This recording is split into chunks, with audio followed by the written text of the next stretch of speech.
Good evening. It is 7 o'clock. We are in council chambers for our regular council meeting, Tuesday, February the 27th. Council, may I please have a motion to approve the agenda as amended? There are two additional delegations. Councillor Tom, thank you. Councillor Humphreys, comments or questions? All in favor? Opposed? That is carried. May I please have declarations of pecuniary interest and general nature thereof? Seeing none, we do not have any presentations. We'll move into delegations. The first delegation is Mr. Dennis Hurst, owner of the Yonge Street Winery, with respect to Councillor Kim's motion. Mr. Hurst, if you'd come up to the podium, please. If you would introduce yourself and give us your address. You have 5 minutes, sir, and there is a warning bell at 4. Good evening. My name is Dennis Hurst, and thank you for this opportunity to address the council. We live at 56 Minlow Way up in the northeastern part of Aurora. And tonight I'm here for two reasons. First of all, as a follow-up to my address from November the 7th, where we expressed our concern over the severe impact of the road construction on Brooklyn Avenue, which was caused in the fall of 2017 to our businesses and our plaza. We're also here to demonstrate support for Councillor Kim's motion on road construction, and specifically how the town is going to interface with businesses and its residents on future construction projects. This motion is progressive and long overdue. But tonight, before I go further, I want to acknowledge the efforts of three councillors, Tom Arakis, Harold Kim, and Michael Thompson. Just when we thought nobody at the town had time for us, there you were. Thank you for being proactive, professional, and respectful throughout the process. Gentlemen, your genuine concern over the well-being of our businesses, to our plaza, and the safety of the residents living on Brooklyn Avenue has reconfirmed my faith in people, and that municipal politics in Aurora is in very good hands. So, however, 3 months later, Brooklyn Avenue construction project is not yet complete, and that's obvious because it started to finish off in mid-December. There's more finishing work to be done in 2018, although the most stressful part of the project appears now to be over. So how did we fare as a business? Well, let's just say what should have been a year of great promise and greater achievement became a year of disappointment.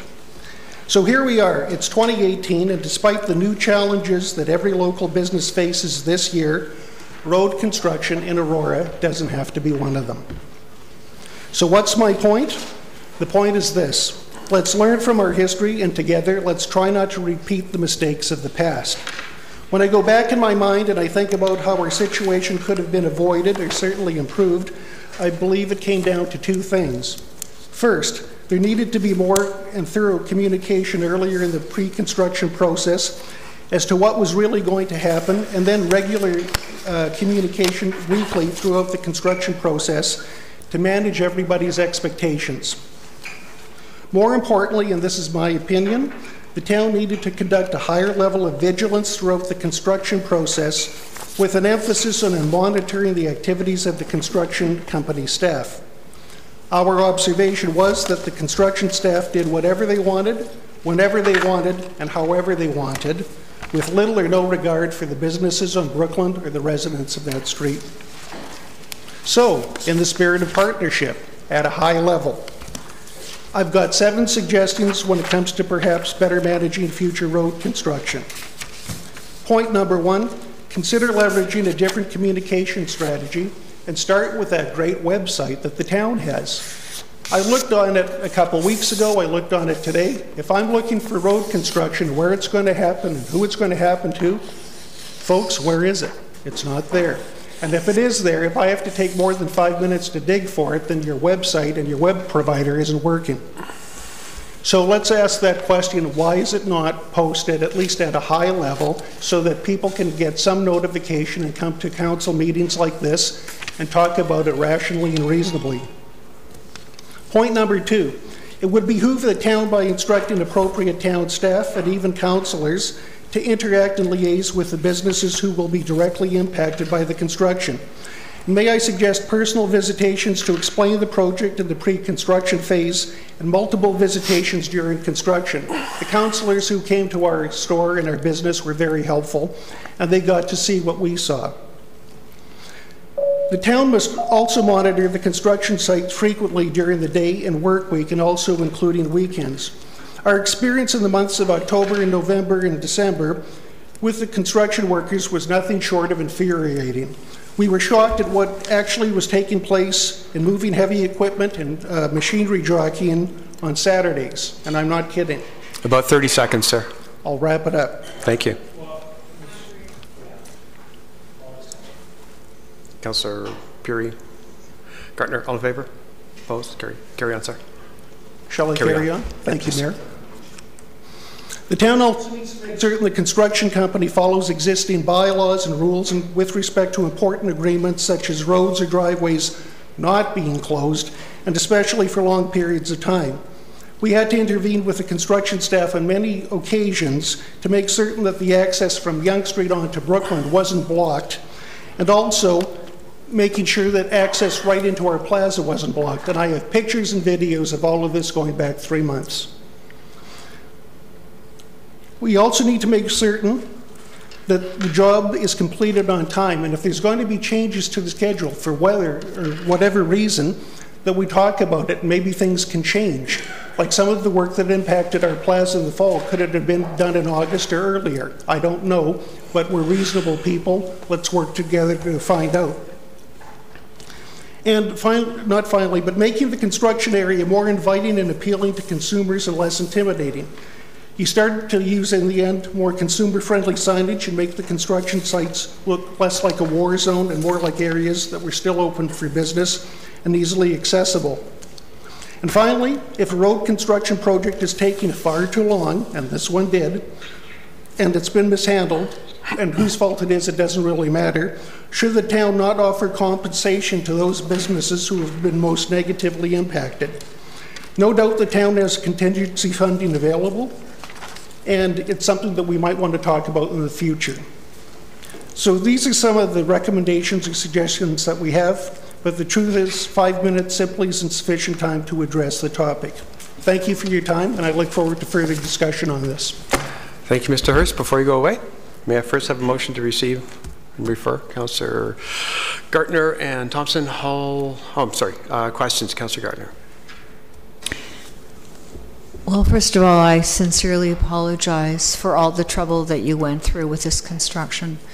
And I thank you for giving us your list of lessons learned. I guess also thank you to Councillors Tom Rackes and Thompson. Oh, sorry. Wait a minute. Who didn't I include? Councillor Kim. Councillor Kim. For coming to your aid. I was working on this on the other side with the residents in the apartment building. And I started in July, as Mr. CEO knows. There were many, many problems, not on your end. So it is something that we need to look at and learn from.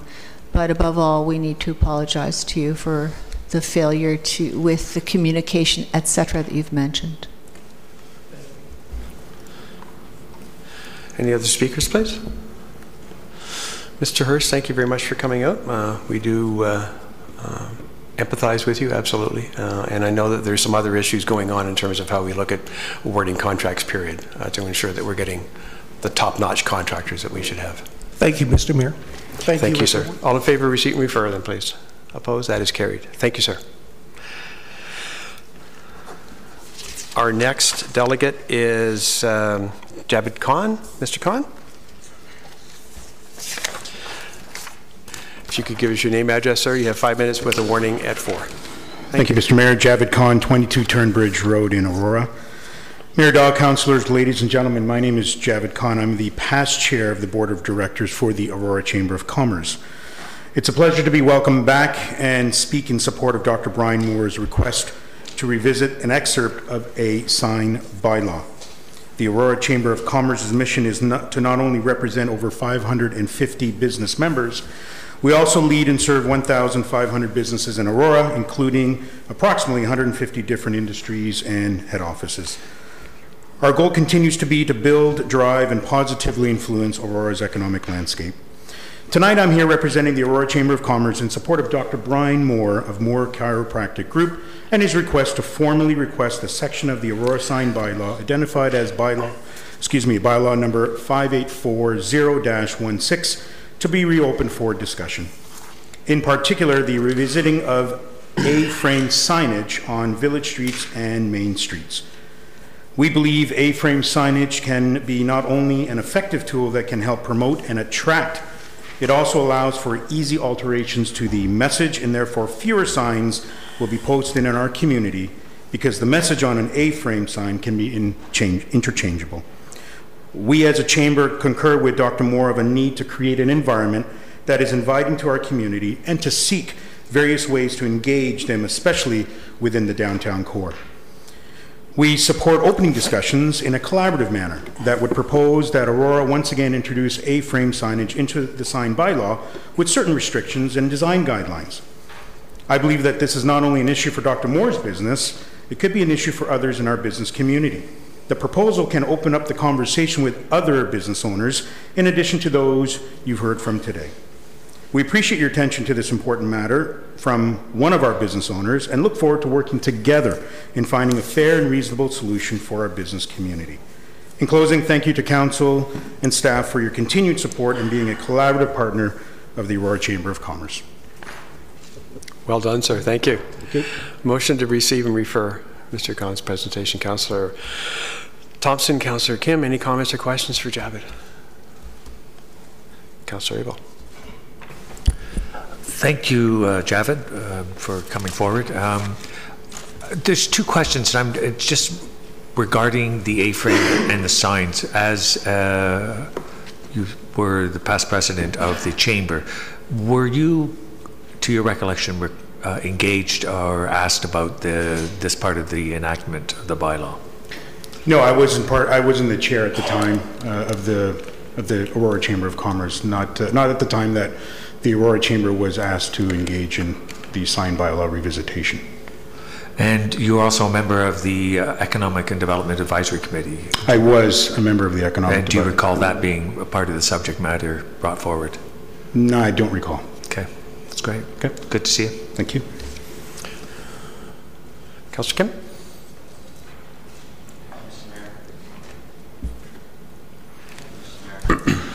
Thank you, Javed, for presenting. Very smooth as usual. You're welcome. Thanks. Besides Dr. Moore, are there other? How many other members in the chamber are in favor of A-frame signs? Just ballpark. Well, I certainly I'll let Dr. Moore talk on that point, but I do know when I was the chair of the Chamber of Commerce Board of Directors and Dr. Moore engaged us in some conversations with the town staff, I did myself go and talk to some businesses. I would say probably a handful, 10, 15. And when I did bring up the conversation around A-frames, there was a eyebrow raised saying, well, I thought we weren't allowed and I would love to have something like that, but the perception from what I got in terms of our conversation with these business owners was twofold. One is didn't know about it and hey, are we allowed? And the other part of it was, well, it's not really a business friendly community, so I don't even go there. Mm-hmm. So, as I got to know Dr. Moore and his situation, and we were very supportive of what he's doing, certainly I think if this conversation opens up, I think you will see some other business owners, and I know Dr. Moore will speak to this in terms of some of the representatives that are here tonight. Okay, great. Thank you. You're welcome. Any other comments or questions? Thanks, Javed. As I recall, the Chamber was fairly well in favor of the sign process that we came forward with, which was no A-frame signs, because one of the challenges with A-frame signs is it's not only the proliferation, but where they end up. So it's the whole management, and it's the view of what we were trying to keep as a historic downtown. So it's certainly an issue that if we move forward with this, that we will be absolutely focused on as well. So thank you very much for your input. Do appreciate it. You're very welcome, and I do agree. If the opportunity does arise for some conversation, there needs to be some parameters and guidelines and restrictions. I do agree with you, Mr. Mayor. Thank you. Okay, thank you. All in favor? Opposed? That is carried. Next up, Dr. Moore.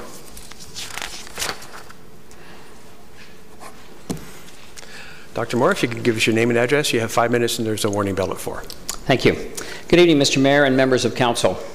Thank you for allowing me to be present as a delegation tonight. My name is Brian Moore of 15,000 Yonge Street. As I have previously brought forth to General Committee on January 23, 2018, signage for businesses in Aurora is extremely important as it allows passing traffic to be made aware of services local businesses offer. Under the recently approved sign bylaw, I believe it was 5840-16, Aurora has become the strictest with regard to signage regulation in all of Southern Ontario, and many businesses in town are commenting and struggling as a result. Specifically within the R5 zoning, there are no viable options that replace the loss of an A-frame sign.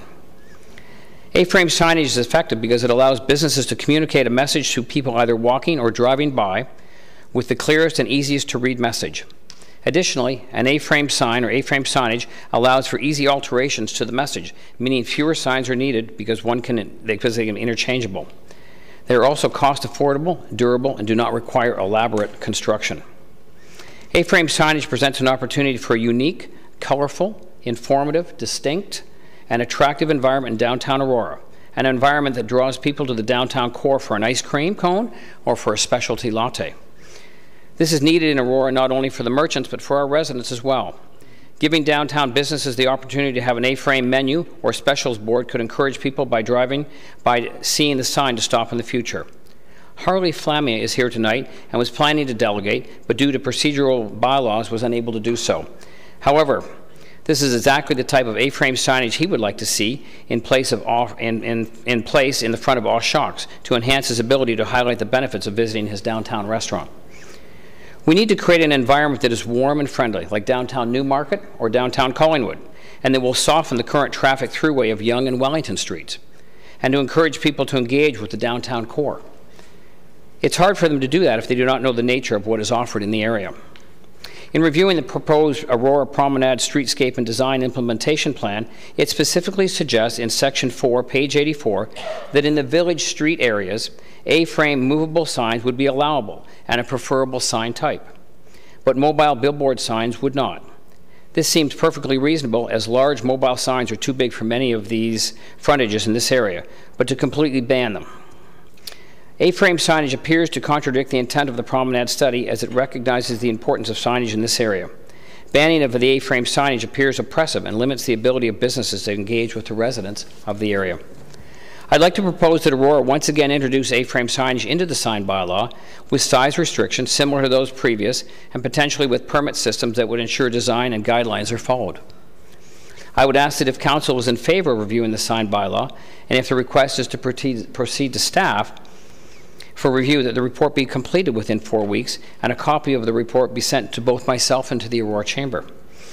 I would also request that the action be taken on the report by council within a 4 to 6 week period to allow completion prior to dissolution of the current council and prior to the next municipal election. So again, thank you so much for the opportunity of speaking in front of you and addressing you tonight. Thank you. Thank you, Dr. Moore. May I have a motion to receive, please? Councillor Humphreys, Councillor Kim. Councillor Maracas, question. Thank you, Mr. Chair. Through you to Dr. Moore. Dr. Moore, thank you for coming. You spoke about size restrictions. That could be a possibility, and I'm just wondering, I just wanted maybe your objective opinion. Do you feel that it should be, if we were to reinstitute A-frames and allow them, should it be a universal right across the board, the whole town, or should we look at possibly certain areas are allowed to have them in certain areas or not? I'm not sure that I want to be discriminatory to any business, and that I think if we can open it up to certainly a discussion, whether it's the main arterial roads, but I'd hate to see yes for some businesses and no for others. I just don't think that that's fair. That would be my thought on it. Thank you, and I appreciate that, and I agree with you. I think opening it up for a discussion is a great start for us to get to a final solution to this problem. So thank you for coming. Thank you. Councillor Tom, please. Councillor Maracas just asked my question at the tail end. I appreciate you coming out, Dr. Moore. I guess as a bit of a follow-up, obviously regional intersections are the jurisdiction of the region, so Yonge and Wellington, for instance, as an example. Now, there's a number of A-frame signs for developments, some of which don't even aren't even from Aurora. The developments are from some other town somewhere else. So, Dr. Moore, would you be in favor, as part of this process, of A-frame signage of businesses from across town that can be put on public highways or public right-of-way, or not right-of-ways, but public property, or is it just outside of the businesses that, you know, like on the sidewalk outside of Oshucks, as you used as an example? You know, are you looking to have A-frames at different locations across town, or just in front of your business location? To me, I think it makes sense to be just in front of the business, but I think it's a discussion we should have openly. But to me, it would make sense that it's in front of the business. I'm not thinking about the Monarch Homes or the developments that are looking to have a sign that speaks about new homes in Bolton, but sitting on Aurora's main street. That doesn't seem to be quite correct. Right. But again, open to discussion. Great. Well, I appreciate you coming forward and delegating, and thanks for coming out. Thank you. Thank you. Dr. Moore, a somewhat tongue-in-cheek question from me. Council last year granted you a sign variance for last year or the year before? Correct. For, I think, the sign across the front of your building as opposed to the one out the front? It was on the, yes, on the stone wall, correct. So would you be willing to give up one of those if we gave you an A-frame? Well, you know, to answer that specifically, what happens from the people traveling south don't see that sign on the stone wall at all. It's only seen by people traveling north. And so the A-frame that would sit on my particular property that would speak specifically to the services offered is all that people traveling south would actually see. And so when they travel south now, they don't see that. They don't see anything. They just see my name. Would they not see the other They don't see the other sign because there's a lawn sign that just says an illuminated lawn sign that says my name, and that's all they see traveling south. Okay, thank you. Councilor Gardner. Thank you. Following on the mayor's question, it seems to me that after you were given permission for that extra sign, you did have an A-frame on the front of your property for many months. There was an A-frame sign on the property, correct? For many months. There was, yes, when we moved in, there was an A-frame sign there, yes. So at one point there were 3 signs on your property. At one point there was. Thank you. Seeing no other questions, thank you, Mr. Moore. Dr. Moore, excuse me very much for coming out. We do appreciate your interest. Thanks so much. All in favor? Opposed? That is carried. Council, we'll move to consent agenda from last week. Are there any items that you would like either pulled for a question or moved to the regular agenda, please? Councillor Tom, Councillor Ao. Councillor Tom. Thank you, Mayor Daw. I would like item C1 sub R4, PDS 18-022, moved to the regular agenda. Thank you. Councillor Abel. I missed that. R4, the zoning bylaw amendment application. Zoning bylaw. So R4 from the general committee? Yeah. Got it. So I hope I can do this right. C1. That's the GC. That's the GC. Yeah, could we pull that? Well, that's C1 is. I wanted to. You got a sheet right there, Councillor. Request for street name approval. Did I get that right? Yes. That's R14. C1R4. Yeah, C1R14. It moved from the consent agenda last week to the regular agenda. Oh, okay. C1R14? Yes. Thank you. And C1R1? R2? R5? R7?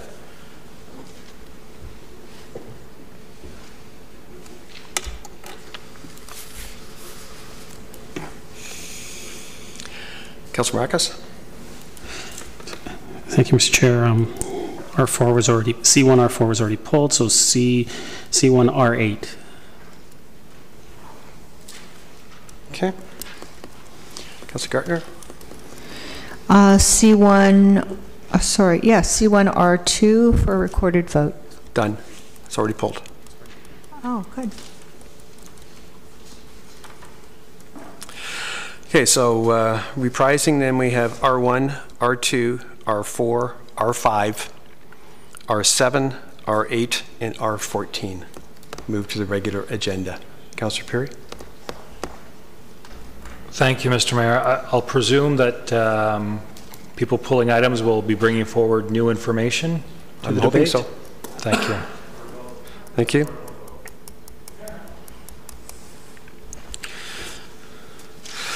Okay. Councillor Gardner? R6, please. Thank you. Okay, may I please have a motion to adopt the items not requiring separate discussion? Councillors Humphreys and Tom, all in favor? Opposed? That is carried.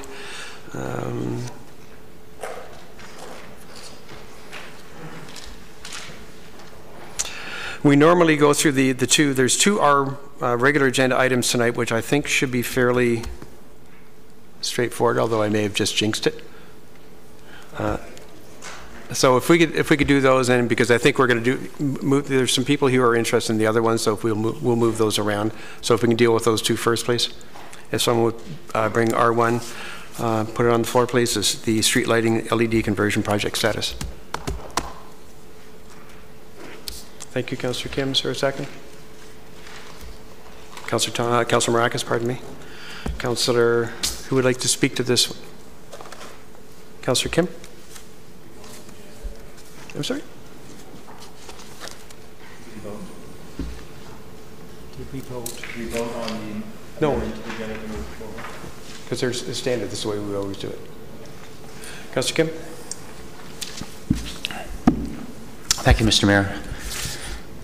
And thank you to Mr. Elliott and Mr. Nasser-Asni for bringing this report forward.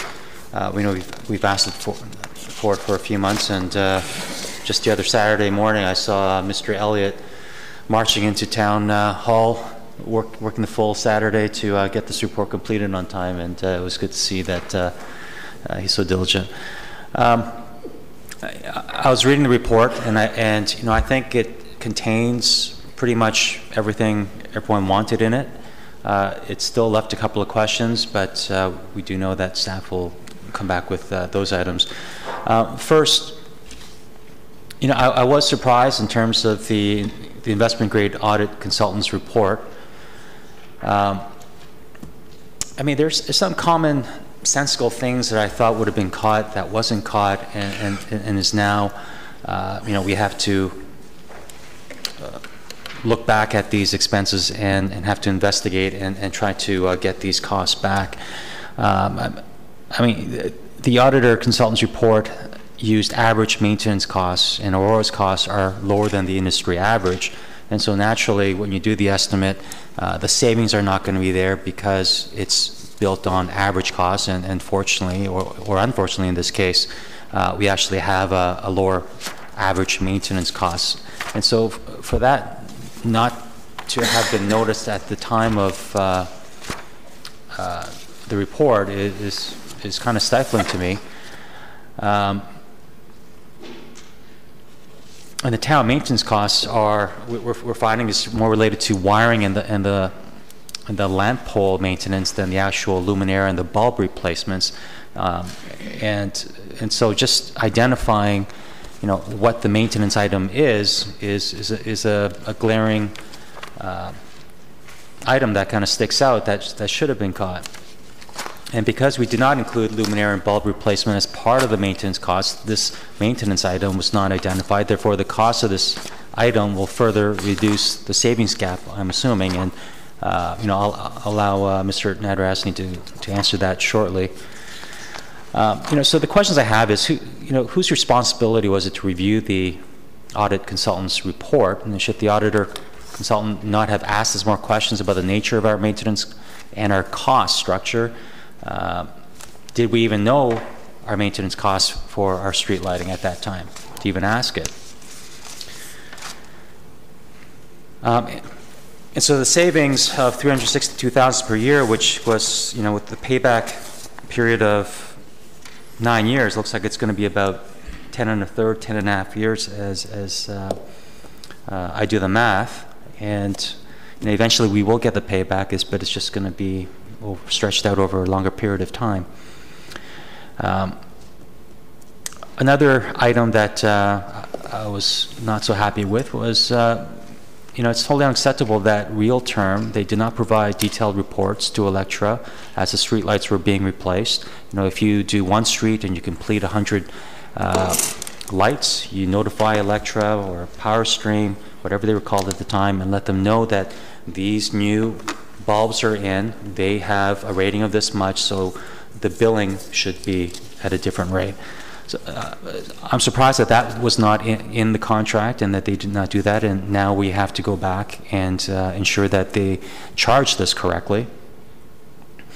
Now, and it's totally befuddling that Electra would charge municipalities totally different. They just blanket everybody with the same rate, as opposed to if I went to Costco and got a LED light and installed it, there's a meter and we get billed accurately, but the town, we get blanketed with the same kilowatt hour or burn rate as other municipalities until we actually let them know. So there's kind of a disconnect there. And just the last point was, staff were advised that this savings would be guaranteed by Real Term, outlined in the consultant's report, and the final contract excluded this language. So it's almost like it's akin to buying a car and thinking, and them saying that you have a 5-year bumper warranty, but you forgot to read the fine line on the contract to ensure that that was time. Thank you. So, I know, just to close off, I know I put out there a lot of negatives, which was already in the report, and I really thank Mr. Elliott for putting it out there. And I would like this to come back with the 2 unanswered questions, and I'll just come back my second time, but there are 2 questions that staff said that they'll come back with, but I'd like it to come back as another report. Thank you. Councillor Thompson, Councillor Gardner. Thank you, Mayor Dodd. Through to Mr. Nadarozny.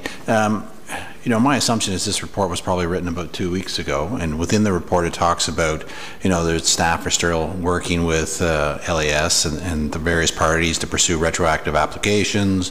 They're trying to resolve that. They're trying to resolve lost savings. Is there any current update as of today that you can provide this council with regards to those issues, or perhaps best Mr. Elliott? Mr. Elliott. Through you, Mr. Chair, I met with Electra at their offices last week, and we are in the process of exchanging information, but it was very positive. I walked in with the attitude that this is exploratory. Where are we at? How can we get through this issue? And the person I was dealing with opened the meeting by saying, I'm already at a $32,000, and I recognize that that's not enough yet, and I'm not finished.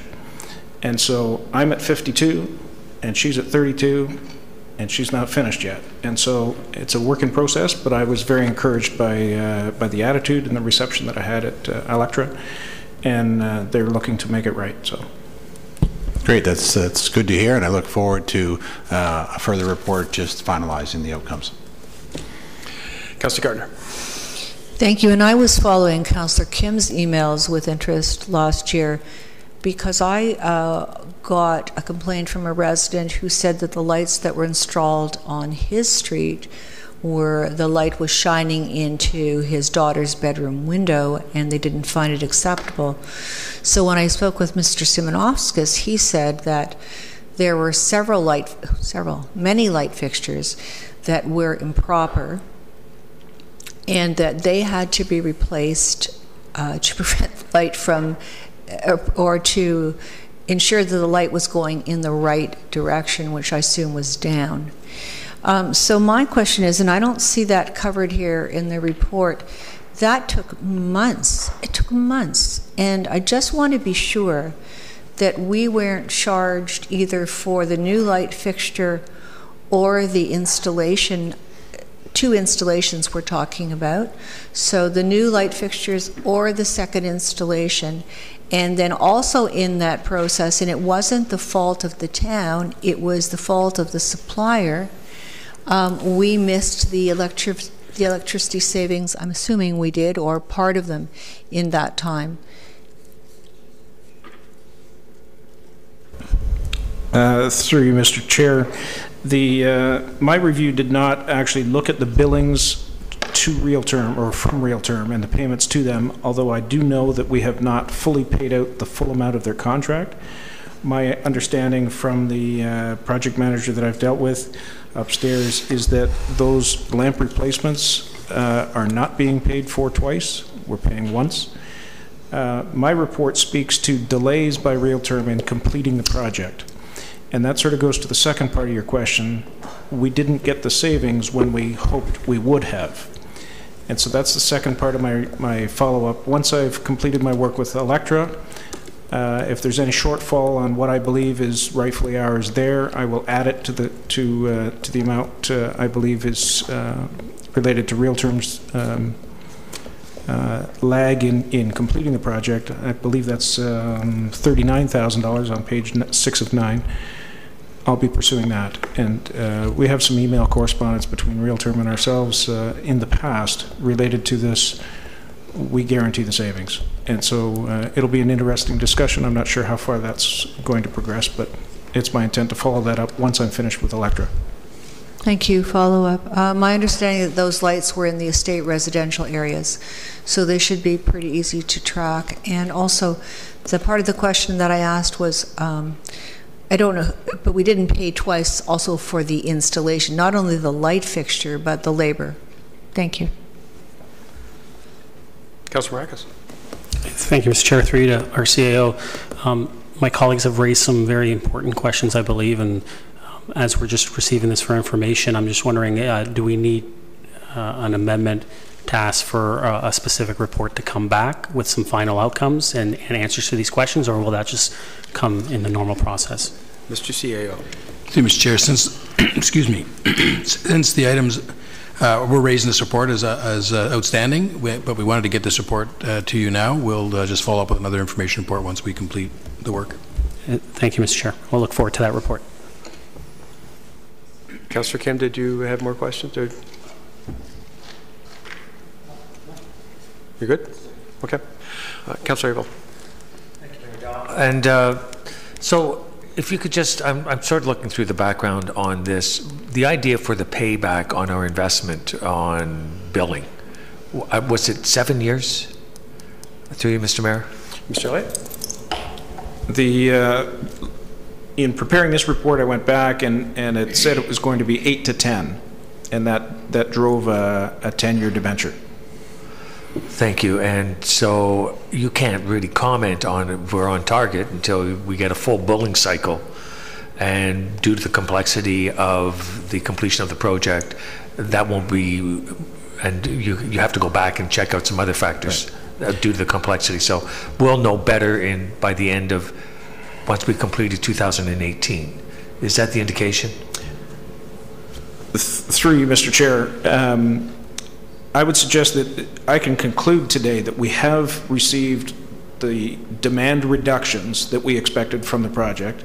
We've also, on an annual basis, we are saving what we expected from an electricity perspective. There was the shortfall, as Councillor Kim pointed out, on the maintenance side, but I believe that we achieved what we set out to do with respect to saving electricity, saving money on electricity, and by definition, these are brand new units. We will have less maintenance, but not to the degree that we expected. Thank you, Mr. Elliott. Seeing no other questions, all in favor of receipt, please. Opposed? That is carried. I'm sorry, it was 2 weeks. I'm out of practice. Using your voting pads, please.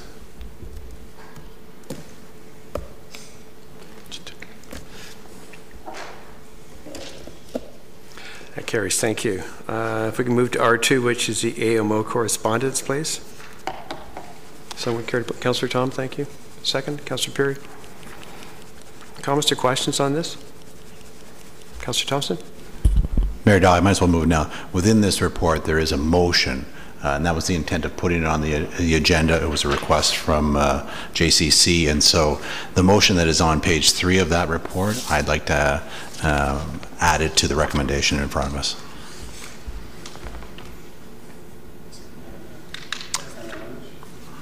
I'm sorry, if you could say that again. Just The reason this report is before us is because it was at JCC. It was the recommendation from JCC to seek endorsement or support from both the town of Newmarket and the town of Aurora. The report and the motion came out of an email from the town of Newmarket, and they asked us to pass the motion that AMO has put out. I believe that the town of Newmarket passed it last night, because that was the request from them.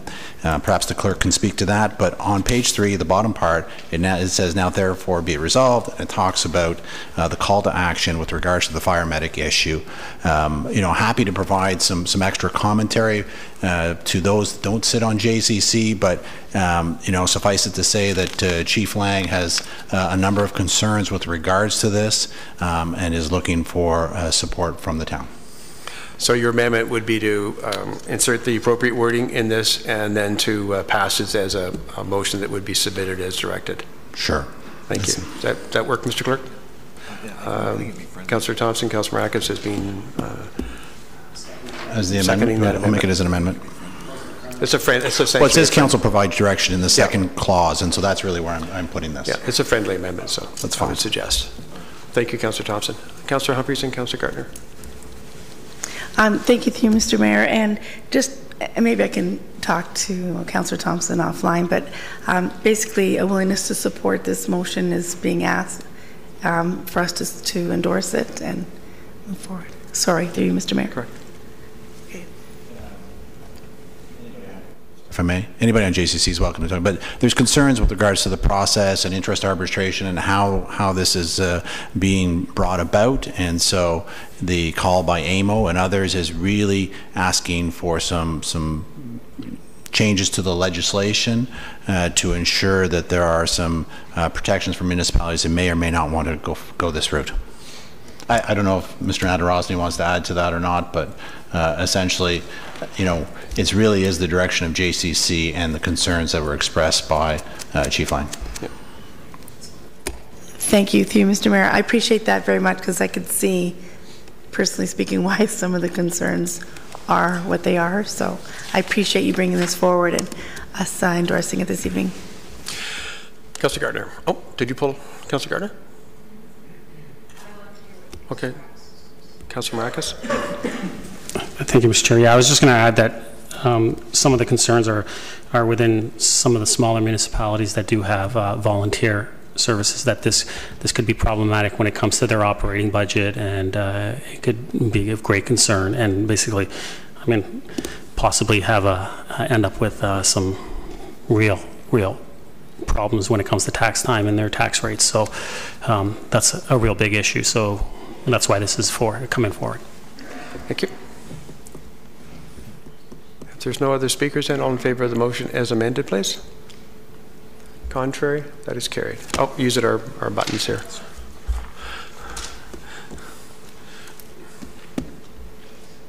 I'll get this sooner or later.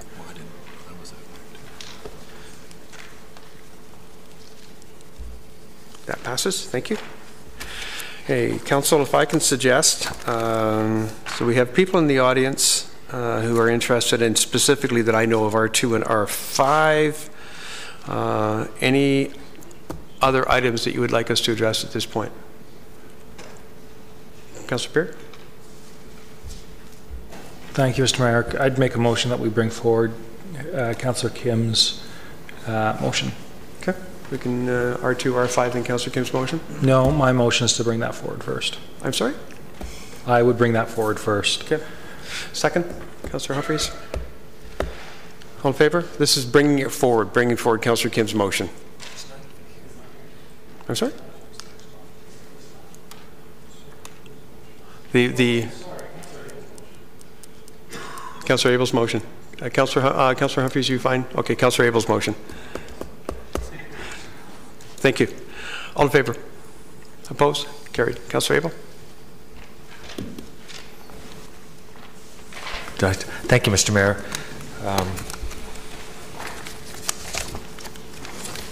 Are you moving as is, sir? I'll move as is. Thank you, Mr. Mayor. Second by Councillor Humphreys. Back to you, sir. Mr. Mayor, as we do sometimes when we enact bylaws, and we allow a period of time, and then we might review it. The last example would have been our procedural bylaw, where we just completed the review after enacting a procedural bylaw, and council was asked to review. Along the same lines, with the enactment of the bylaw last year, we are getting feedback, and so I think it warrants a review in this case. I'll be interested in some of the comments from council, so I'll just hold for now, Mr. Mayor. Very good, sir. Councillor Humphries. Thank you, Mr. Mayor, and I just wanted to thank Councillor Aylward for bringing this forward. I have heard from other businesses in town, along with Dr. Moore's, and in particular, not just downtown Aurora, but off of Industrial Parkway, where there's some businesses that have units in behind, and when some of the restrictions were placed upon these businesses, a few of them mentioned that people thought they were out of business. They were no longer there. It's difficult to see what's behind, and there's some real pressures for some of those businesses to go back there due to economics of rent payment and so on. So having an A-frame will allow these businesses to thrive. And one in particular said that more than 50% of their business were people walking off the street and into their store. So for me, I'm looking forward to this being reviewed and for the report to come back from staff on how we can take another look at this and see how we can provide a happy medium where we can have our businesses thriving and using this type of media to show that what their businesses offer, and while still looking after the aesthetics of our town. So I'm looking forward to it coming back, and again, we've received many calls on this, and I'm looking forward to staff's report. Thank you. Thanks. Councillor Tom. Thank you, Mayor Daw, and I appreciate the engagement from our business community on this, and certainly would be in favor of looking at ways we can encourage businesses to compete for economic growth. The challenge I have with this, really the second clause, is that it's, I'd like to engage and look at this from a holistic point of view, as opposed to just saying A-frames are the answer. I get a lot of complaints from residents that find A-frames are not fantastic and they don't like them at all. I used the example when Dr. Moore was at the podium of Yonge and Wellington, which is a regional intersection, but there's A-frames scattered all over the place and people dislike them. I get complaints all the time. So, and perhaps there's other signage options that are just as low cost and easily accessible to business owners, another form of ground signage that might be more appropriate. So for me, I just think if we're going to go back to staff and engage the community, we should engage them from a perspective where we're going to listen and perhaps come up with different solutions other than just A-frames. Now, I was going to say that we should split the request, that we should split the clauses so that I could vote on one and not vote for the other. But Clause 1 just talks about staff being directed to review best practices, and it doesn't talk about it coming back with a report. So, I mean, splitting them would be silly because we wouldn't get a report back. I mean, I'm not going to amend the Clause 1 or attempt to amend it because it's asking for a report in Clause 2. I just think, for myself, if we're going to get a report back from staff and engage the community, it should be on a more broad perspective than just A-frame signage. So, that's my perspective on it. Thank you. Councillor Thompson, please. I'm good with going through a review process again. I appreciate the comments of the delegate, and I appreciate the comments of the chamber as well. Some of the comments they made about parameters and guidelines I'd like to see come out of that report. But I was intrigued by the one comment about a permit system, so through you to Ms. Van Leeuwen. Ms. Van Leeuwen, do other municipalities use a permit system with regards to A-frames as a means to manage that process? Ms. Van Leeuwen, please. Through you, Mr. Mayor, I believe some probably do, but we can do a wholesome review of other municipalities. Some probably don't and just have some regulatory provisions. I have just checked the town of Collingwood's bylaw. They do permit some sandwich board signs, but only in the Heritage District, not in their commercial districts, not in their industrial zones, and it's not by permit. It's there are some parameters around the size and things like that. So, but we could certainly do a fulsome review. You know, that's great. I think, you know, the issues of consistency or just identifying specific areas, permit systems, parameters, guidelines, all that stuff would be great. It would come back in the report. I'd appreciate that. Thank you. Councillor Kim. Thank you, Mr. Mayor. If I recall last year, the sign bylaw, it was pretty overwhelming in terms of in favor of the overall package. One of the negative aspects of the A-frames that I recall was the safety, because of some of them are light and you got the wind blowing. And I certainly hope that you'll address in terms of the safety part of that. And through you, Mr. Mayor, to Ms. Van Leeuwen, given that last year, it was pretty overwhelming support last year, and I'm just wondering, from your perspective and from any communication you may have received from residents and business owners alike, what has changed in the environment where now I'm sensing kind of a reversal taking place?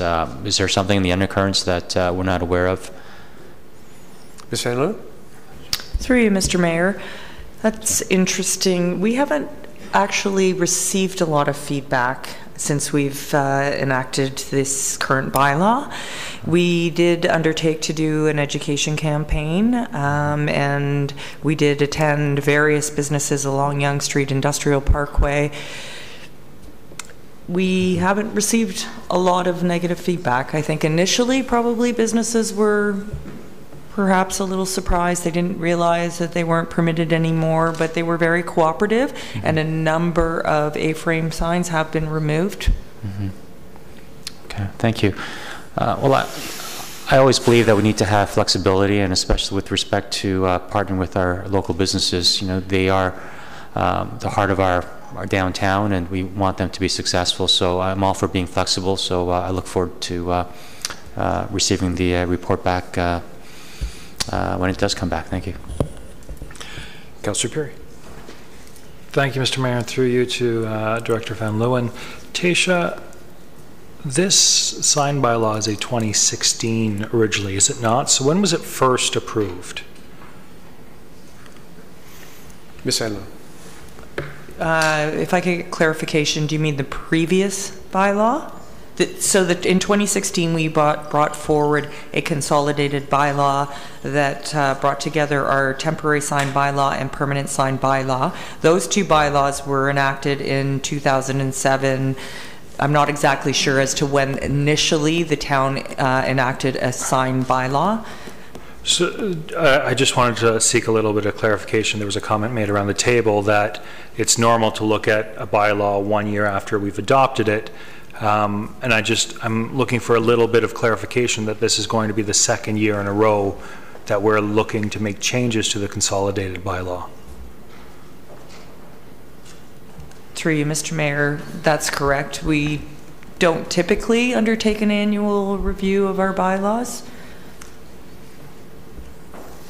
From a clarity perspective, I think that's important. I do have an issue with the first clause. Whenever we direct staff to consult with council, we're in essence asking our conversations around the tables to go behind closed doors. I don't think that's appropriate. I think if we as a council have comments and opinions that we want to make that are going to form policy, that we need to be making those at the council table. That's the appropriate way to be doing them, and not doing them, behind closed doors. So I would actually make an amendment, and I'll look to the clerk to correct the grammar afterwards. But I would like to have councillors removed from the first clause, because I don't think it's appropriate that we're operating in that manner. Is that an amendment, Councillor Perry? Yes. I'll go to the mover of the motion. Councillor Abel, would you consider that a friendly amendment, or just a quick yes or no, sir? Please. Otherwise, I'll go to the amendment.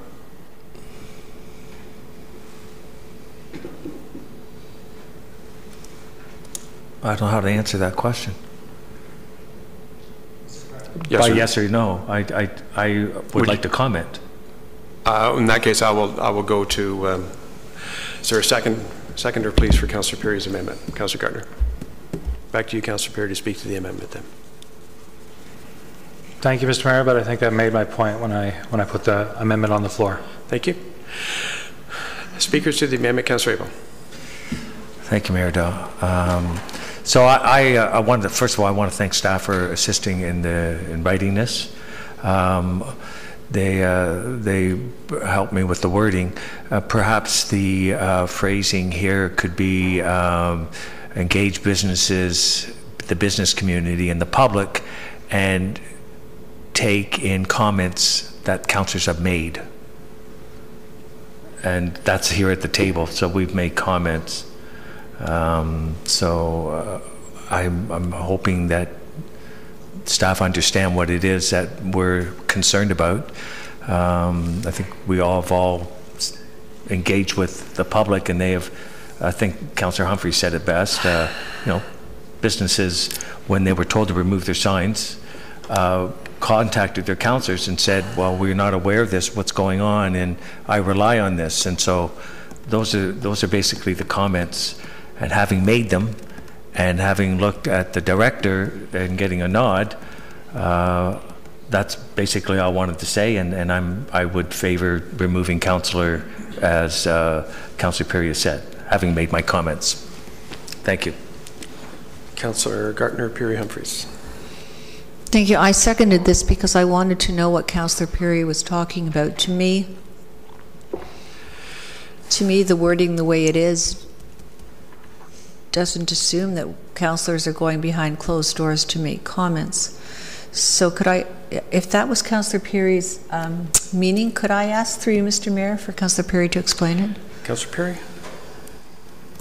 Happily, as councillors, we make motions at tables to get formal direction to staff. If we're just looking around for head nods, one of us might say something that somebody else around the table disagrees with. So I think it's important that if we have a direction that we would like staff to go as a council, and not everybody will agree, that we make a motion, a formal motion for that to happen. That's perfectly adequate to happen, at the council table. My concern is with the way it's written, if one member of council or two members of council or three members of council, want staff to insert something, that's not a motion of council. That's not how good policy is written, and I think it's important that if we're going to provide staff with directions, that we do it in a formal manner. And I think that as it's written right now, there's no requirement that that be done in an open fashion. Councillor Gardner? Thank you. But I don't think the intention is to prevent councillors from forwarding comments that they receive from businesses or residents. If we get email comments. Yeah. We can always submit those. Yeah, okay, thank you. Councillor Humphreys. Through you, Mr. Mayor. And I personally prefer to keep councillors in there. I understand where you're coming, Councillor Perry. But just a moment ago, I heard, that the businesses were fine. They took their signs down, but they had no choice. Bylaw visited them. They had so much time, and they were going to get charged. So they're very compliant. They have to follow the bylaws, and they're good, respectful business owners. But the hurt of the loss of the A-frames, in their perspective, was quite damaging. So I think sometimes articulating a resident or business point of view will help staff understand, where we're coming from, and then staff will take the rules and regulations of bylaws and provide the right directive. They're the experts. So that's the only reason why I like keeping that there. It doesn't mean influence or not, we're not the experts, right? But we should be able to articulate, and I don't mind. I mean, even if it's not there, I guess at the same time I heard Councillor Gartner say that we can forward those comments anyway, so they'll be taken into consideration. So I really don't think it's here or there, but I'm okay with leaving it in. Thank you. Councillor Thompson and Councillor Abel. Thank you, Mayor. I actually want to put the question to Mr. Nadarozny. Mr. Nadarozny, do you have concerns the way it's written? At the end of the day, council directs you to, and you then direct staff. Are there any concerns that leaving this in might complicate the process, because whereas the community or public may be limited to open houses and other events to participate, and councillors have access repeatedly, and so there may be concerns of, I guess, getting too engaged in the process. And so I just want to hear your perspective. Sir. To you, Mr. Mayor. I mean, obviously, when staff are working on these types of things and when we're engaging in the business community and the public, I think it goes without saying that we're also getting the input from councillors, be it at those very sessions, through their comments there, or the actual debates that, that start the process. I'm not sure what the intent of adding it in specifically, because we always take council's thoughts into consideration. Often we have a different perspective on it, and we still would offer that in a report, even if it was contrary to a councillor's stated ideas on the issue. This does seem to imply that there's a separate effort to consult with councillors, because it's not usually seen that way, but that's just really the way it's written. I don't, you know, and unless, if council wanted us to, for example, make sure that we consulted with each individual councillor and get their feedback, then we would do that if that's what you want us to do. So that just applies, it just seems to imply a little higher level of rigor on the councillor piece than we would normally do anyway, but we can live with it either way, quite frankly. Thank you, appreciate that. Councillor Abel, Councillor Perry. Wow, I think we're kind of, I don't want to be splitting hairs, but we've often had consultants, and the wording would have consultants contact councillors and get their feedback going forward on projects like the library square and stuff. We've had wording to such, so I think to insinuate that we're doing something improper and improving this amendment, I just think it's a little harsh. It's inferring, insinuating that we're doing something inappropriate where we have done so, and we are consulted when we are talking about other matters and other projects. I think it's kind of harmless, but I just wanted to make that comment. Councillor Perry, Councillor Maracas, first time on the amendment. Thank you, Mr. Chair. From my understanding from the conversations around the table is if we leave it in, and Mr. CEO, you can correct me if I'm wrong, from what I heard from you, is that if we leave it in, we're basically giving specific instruction for you to engage with us individually. Whereas if we left it out, you would just follow the normal practice where you take in our comments and staff would just go through that normal process that we normally do. Is that correct? Sir. Through you, Mr. Mayor, I would take that direction to mean that we have to, as part of our consultation process, we would have to at least provide an opportunity for councillors to contribute individual comments. I don't know that necessarily has to be an individual meeting with each councillor, but we would certainly put a call out and say we're collecting the information from business owners and from the public, and council, here's your opportunity either with an email or a meeting or however you wish to bring your information to the table. Thank you, Mr. CEO, and you know I'm comfortable with either approach. It just depends on us as a group whether we want to be more engaged than we regularly are within the process. So, before I go to Councillor Perry, I don't have a problem with the amendment. I don't necessarily agree with Councillor Perry's point of view that it kind of represents going behind closed doors. I don't agree with that, but quite frankly, I've never noticed anybody here having being shy about expressing their opinion to staff or pretty much anybody else. So I'll go to Councillor Perry. Mr. Mayor, if somebody would have asked me to apologize, I would have happily done so. You know, it wasn't my intent to indicate anything improper taking place. However, there have been times around the council table where I've heard fellow councillors say, why isn't this in the report? I asked for this at the council table. And to me, we make motions in public, and if there's something we want on the whole, from council as a whole, we make those motions at the table. So that's my intent. And you know, if you agree, if you don't agree, that's fine with me.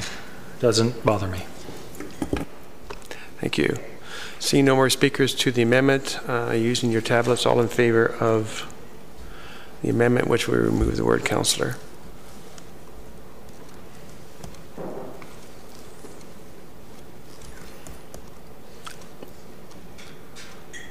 The amendment passes. Back to the main motion as amended. My last speaker was Councillor Humphreys. I'm sorry, it was I had councillors. It was Councillor Perry. Pardon me. We'll go to Councillor Gardner Maracas. Thank you, Mr. Mayor. First of all, questions for you to staff. Ms. Van Leeuwen, am I correct in remembering that there was a time when we allowed A-frames as long as they took them in at night? Ms. Van Leeuwen, pardon me. Through you, Mr. Mayor, that's correct. The previous temporary sign bylaw permitted A-frame signs provided they were on private property and that they were removed at the end of every business day. Thank you. And that's where I come into this discussion. What happened, and I got a lot of complaints from residents, was that the A-frames were there all the time, all day, all night, all weekend. And people were unhappy. I mean, there's a list of things that I've gotten comments about over the years, and certainly A-frames is one of them. So I think that Ms. Van Leeuwen, in her last work, was trying to figure that out as well. I'm really not in favor, because I've seen what's happened when you give leeway, and also it hasn't happened in Aurora, but some of those signs are not very sturdy and they do fly around, and we've had some big winds this winter.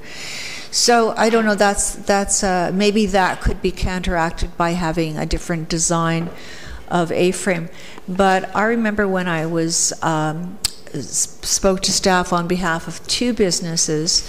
One was on Yonge, one was in the Industrial Parkway area, and staff advised me that the signage that those plazas provide, those plazas should be providing appropriate signage for the people that lease their space, and that wasn't happening. So that is one of the issues, and I don't know whether I don't think we have any control over that. But that is one of the problems that local businesses are experiencing. They're renting space, and the owners are not providing them proper signage for public awareness. So if it's the will of council, we can go back and look at this. But I think we need to take into consideration the possibility of having those signs removed when the businesses are not open, just for the visual sign pollution. And secondly, exploring the idea of pylon signs. And third of all, if we're going to allow A-frame signs, they need to be of a very sturdy nature, and maybe they also need to be tethered to something. Councillor Maracas. Thank you, Mr. Chair. I'm looking at this, and we're not really making a decision as far as the actual, whether we're going to reinstitute A-frames or not. We're just asking staff to look at opening discussions with our business community, with our public, and with council, and bring back a report. And at that time, we would look at the feedback that we get and the recommendation coming from staff, and we would make a final decision. So I'm in favor of moving forward, because I would like to hear what the business community has to say and what the public has to say, and get that actual report. through you, Mr. Chair, to Ms. Van Leeuwen. Ms. Van Leeuwen, I was just curious, when we did enact the new temporary sign bylaw, were A-frames not allowed on private property? Through you, Mr. Mayor, the current sign bylaw does not permit A-frame signs. On private property? That's correct. Doesn't permit A-frame signs, period. Anywhere? That's correct. Thank you very much. And so, and I know, Mr. Chair, we had a bit of a discussion earlier about that as far as the one that was on private property, and so I just wanted to clear that up to make sure we're all on the same page. And to be fair, Clause 2, it does say that may allow. Oh, wait a minute, that's different. No, that may be included in the sign bylaw. So there is, yeah, so. And it should also, you've got the, could you come to me please sign going. Ms. Van Leeuwen. For clarity, it just came to my mind, the only occasion that we would permit an A-frame sign is if we permitted a special events sign. So from time to time, if there's a special event, an individual would request a special event sign, and that sign could take on different sign types. Councillor Marcus. Thank you, Mr. Chair. Can I just follow up on that and just give a thank you through you to Ms. Van Leeuwen? So I'll just give you an example, and I'll use a specific place. So let's say the St. Andrews Plaza. If one of the retailers within that plaza put an A-frame right in front of their store, that in essence is private property. So that would be in contravention to the sign bylaw. Okay. Through you, Mr. Mayor, that's correct. Thank you. That does explain the conversation we had earlier. Thank you. And Ms. Van Leeuwen, as you're going forward, I would just encourage you also to make sure that you take the tenets of the Promenade Plan into account, because previous council 2 terms ago, a lot of time and effort and money into developing that, and there's certainly a lot of criteria in that in terms of respecting our downtown heritage. Thank you. Councillor Humphreys and then Councillor Abel. Thank you, Mr. Mayor. A lot of what I was going to ask has been said. Just a couple of comments for staff consideration. I think there's a lot of probably some really cool ideas that can be placed behind an A-frame opportunity. And I think Councillor Abel mentioned it once, that maybe we can think about a consistent design and a type of quality. Now that may be unfair to the business, but when I heard that, they'd fly around, or a couple of businesses I spoke to, one paid $1,800 for theirs and was solid as a rock. They need help to move it. So there could be some criteria around that. The other thing that has been done is they've rented mobile signs, which I think are very unsightly, yet we allow that because it's not an A-frame. So they got around some of their problems with that, but at the end of the day, it's not pretty and probably not as nice as that. A nice looking A-frame, and so maybe there's something we could think about that while you're reviewing it again. But yeah, so I think with those things, and the only last thing I was going to ask, and I don't know if I've missed this, could we get a timeline when this will come back to council? I don't think it's there. Maybe did I miss that? No, I don't see it here. So I don't know how long staff would need. I know it's a big project. And I heard that one of the delegates, Mr. Moore, mentioned it'd be nice to be able to get this done before this term is up. So. There's 24 hours in a day. Through you, Mr. Mayor, if in order to engage business community and the public and do the research and prepare the report and to go through the proper vetting process, I would say May, June. Thank you. That's perfect. I'll go to Councillor Perry, and then I'll finish up with you, Councillor Abel. Sorry, Mr. Mayor, just quickly, do you think we can add that on the motion to come back June to council? I think as soon as possible would be appropriate. Because quite frankly, they've got a lot of things going on. I know. I just don't want this to get lost. And they do their utmost to get them back as quickly as we can. Okay. Councillor Perry. Mr. Mayor, I hope this council is a continuation of my first time speaking, because I had more to say after I made the amendment. But with regards to Clause 2, I share the concerns around the table that we're asking staff to look at best practices and then asking them to come back with a report that has a certain element in it. There's no guarantee that that's the best practice. So if we're asking for an honest and fair report back of Ms. Van Leeuwen, why I put that in, and I thank you for putting in the wording as such.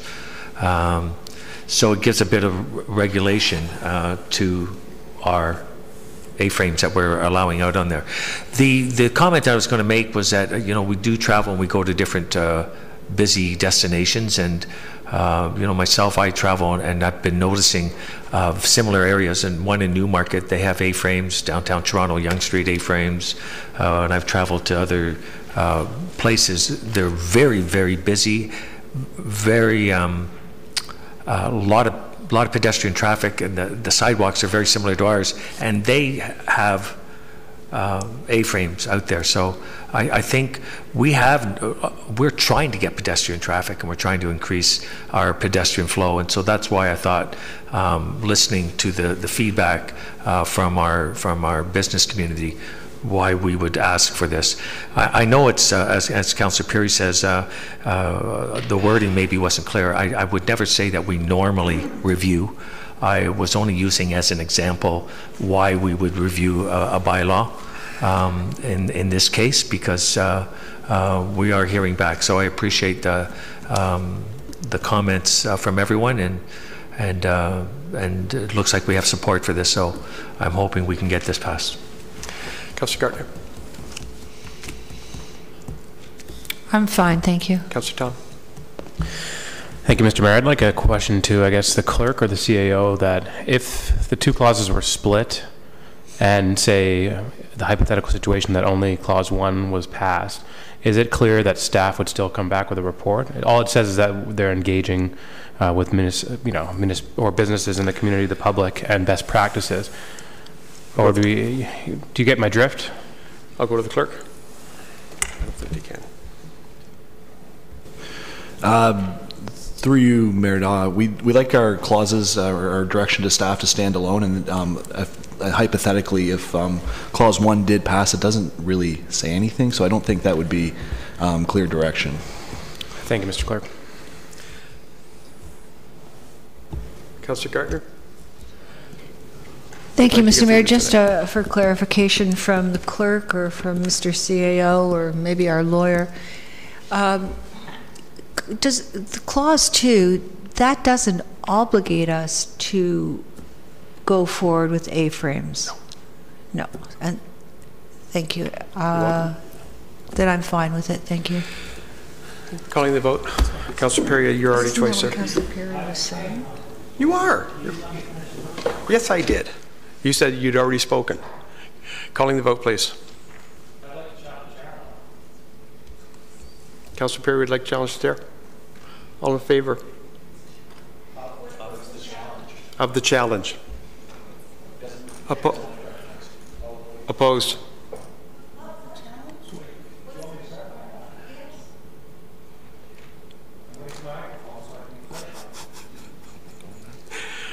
Knock yourself out. Thank you, Mr. Mayor. I made an amendment, and before asking me if I were done, you jumped to Councillor Gartner. I wanted the opportunity to finish my thought. I finished my thought, but I'd still like to make other comments, and I think that's completely fair. Councillor Perry, as I recall it, I asked you if you wished to say any more, and you said, because I went back to you when we came back from the amendment. So that my ruling is that you've spoken twice, sir. If you wish to challenge the chair, Councillor Yes. Perry wishes to challenge the chair. I'm all in favor of Councillor Perry's challenge. Opposed? Fails. Check the tape. Vote, please. All in favor of the amendment as, the motion as amended.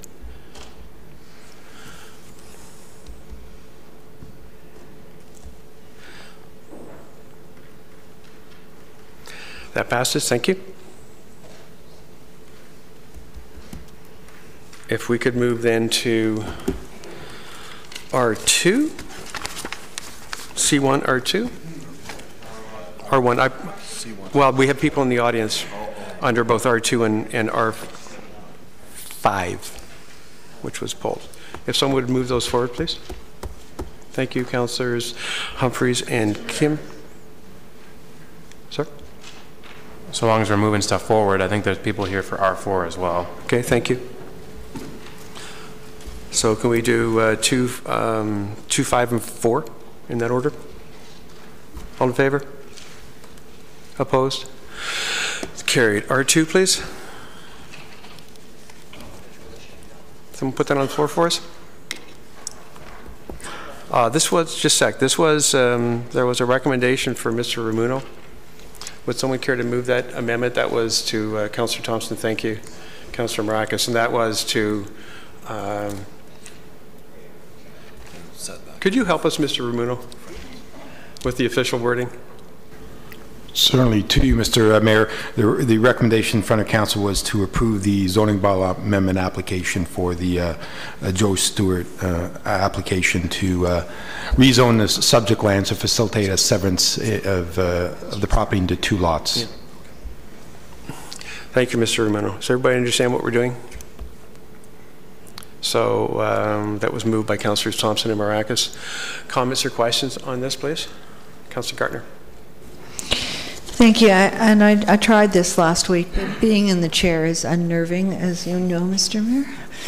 So through you to Mr. Ramuno, this is the property on Kennedy Street with the homes on Sisman that are on the west side of this property. I can't tell from the report. It looks to me like there are going to be trees left on the east side of the property, but not on the west side. Mr. Ramuno? Through you, Mr. Mayor. No, the owner is proposing to preserve as many trees as possible, and there is a line of trees, a number of spruce along the westerly edge as well as the easterly edge. And one of the zoning provisions that the owner agreed to was to increase the side yard setbacks from the 1.5 meter to 3 meters on the westerly side and easterly side in order to preserve those trees. Thank you. So the trees, it looks to me like the lots on Sisman that would be affected would be the lot on the corner of Kennedy and Sisman and the next one in. It looks to me like the other properties are going to have trees left in,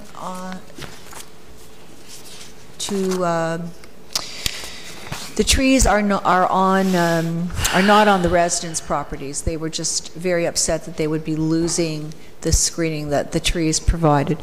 So, so which of these properties will have trees in place and which won't?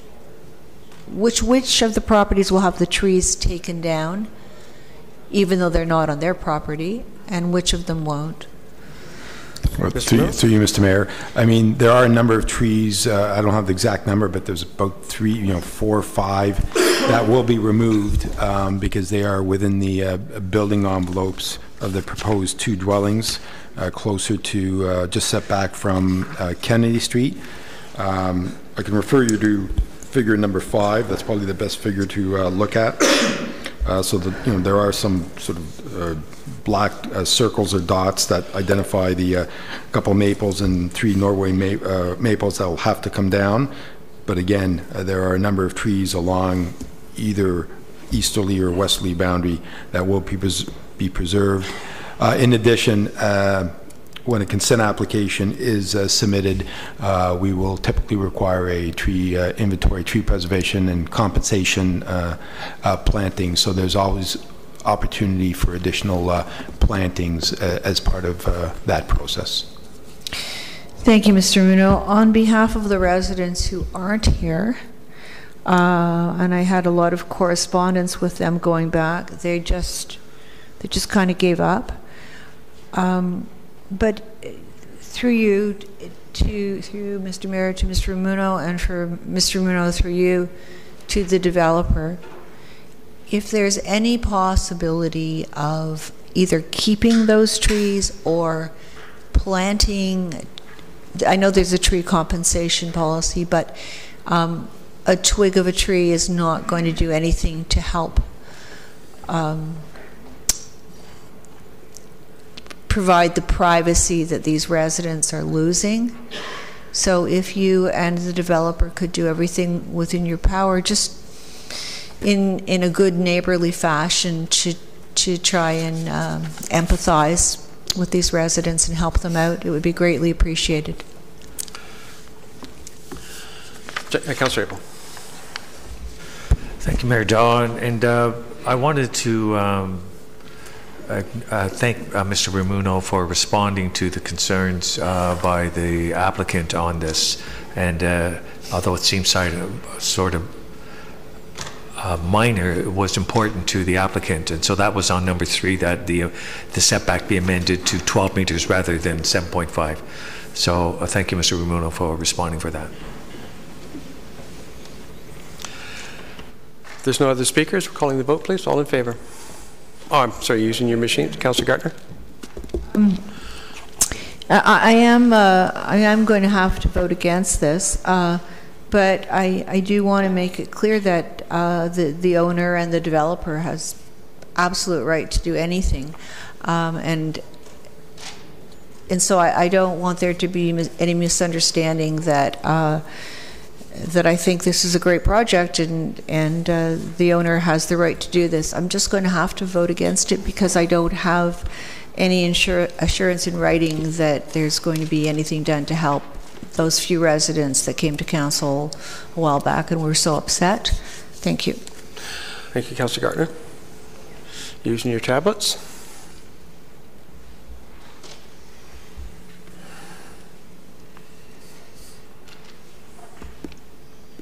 That passes. We'll move to item R5, which is a request for the vending machine. This is simply to go back to staff. And as I recall, we had a pretty robust discussion on that last week.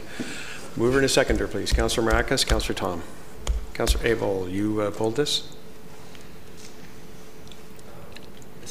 Just, I think the reason I wanted to get it on the floor was for just the recorded vote. So, okay, thank you.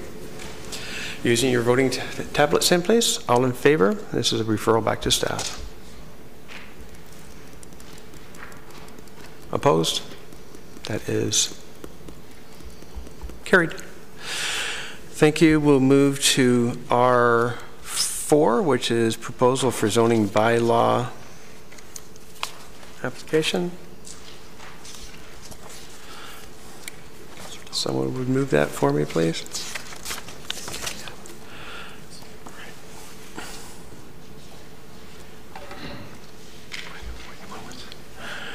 Thank you, Councillor Thompson. Is there a second, please?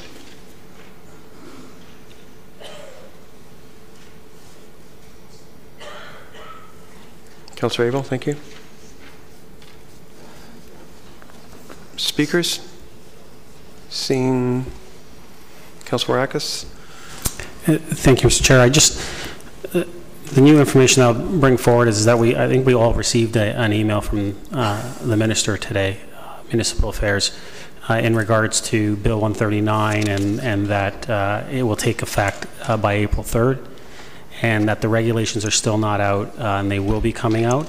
And so I just want to reiterate what I said last week is that I would just prefer to err on the side of caution as far as the regulations and wait till they're out before we start lifting the 2-year moratorium on some of these applications coming forward. So just wanted to make everyone aware of that. Thank you. Using your tablets, please. All in favor? All contrary?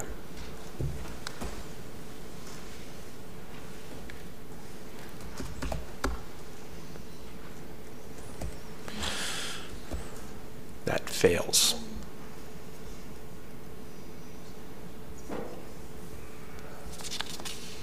Thank you.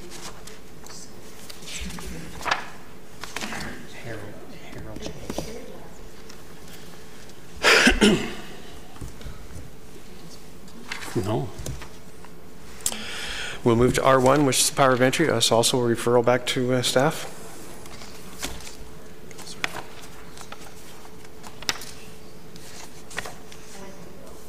Someone move this, please. R1, the power of entry report. Referral back to staff. Councillor Thompson, thank you. Is there a second? Please. Sorry, Councillor Tom. Thank you very much. In that case, I see no speakers. All in favor, please, using your tablets.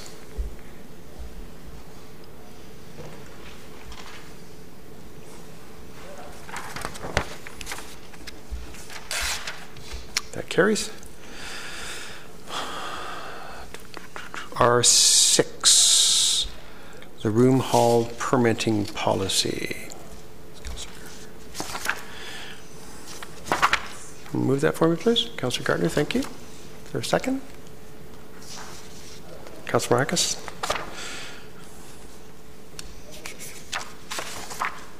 Is there any speakers? I will call Councillor Gardner. Thank you, Mr. Mayor. I was too tired last week to do this. And of course, this is Mr. Furman's policy, but I think Mr. Somebody over there knows. So the questions I had were the questions I have when we permit out a place, one of our facilities, either free of charge or for charge. Do we take into do we ever pay staff overtime to be on the? Mr. Downey might know this better. Like, are we renting out a room for $30 and paying staff $50? I'm just trying to figure out. Okay, I guess it could come back. Have I lost you? No, I understand perfectly. But I'm not sure if there's someone over here would like to, or if that's even. Mr. Downey will try. Through you, Mr. Mayor, I just want to make sure I'm clear. Are you asking whether or not staff time is incorporated into the fee? I'll read you the part that it's the last one, 8.113. No permit shall be issued beyond 11 a.m. or prior to the normal scheduled opening time of any facility unless authorized by a director. So that means to me perhaps that has to do with us having to have staff on the ground before we normally do. Yeah. That's correct. It does. And does that would add to the cost of a permit. So I guess to your question, is that considered, is that extra cost considered or added to the permit cost? Through you, Mr. Mayor, no, it's not. And why not? Well, it's because through Mr. Mayor. Through you, Mr. Mayor, it's not our normal practice, so that's this an exception. So it would depend on what that exception was. But there's the additional staff costs are normally not, or other, they haven't been since I was director, attached to opening up that room prematurely. Or staying later. Or staying later. Thank you. And with respect to the groups that are allowed to use this free of charge. Could you give us a page reference, perchance? I didn't think I was going to get that. I don't know, Mr. Mayor. Or 6.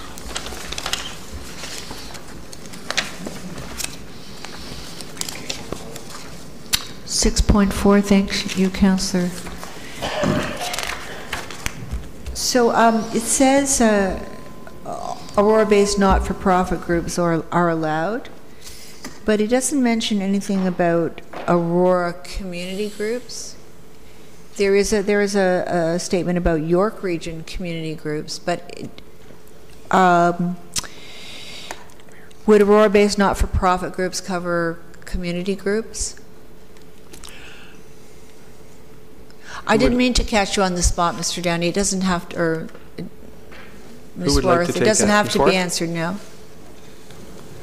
Through you, Mr. Mayor. If the community group had non-for-profit status, they would be entitled to use the room at no charge. So, okay. Okay. And also, there's a question, what if councillors want to use the room to hold a public meeting? Is there a charge for that? I don't believe there is. Ms. Worth, you or Mr. Downey? Through you, Mr. Mayor, there's no charge for councillors, but they must be in attendance. Be there. Oh, Start to finish. thank you. That precludes people gaming the system.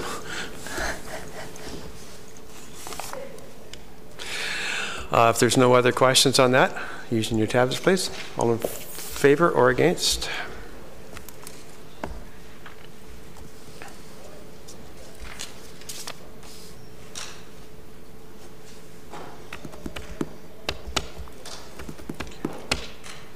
That passes, thank you. R7, someone would move that for me, please. That was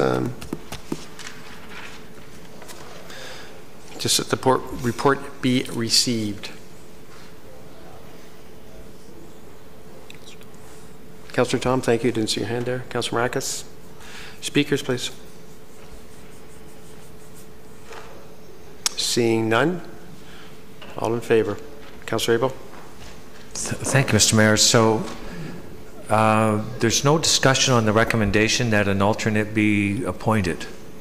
We're just dealing right now with the recommendation that came forward from GC.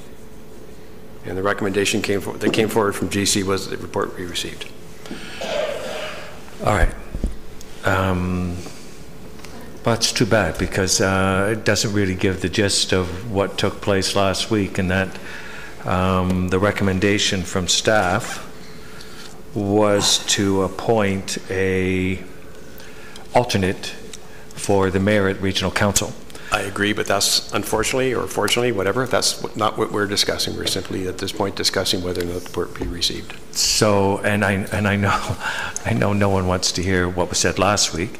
So this is sort of new information. There was a great article written in the Auroran, and it starts off by repeated attempts to secure Aurora a second seat around the Regional Council table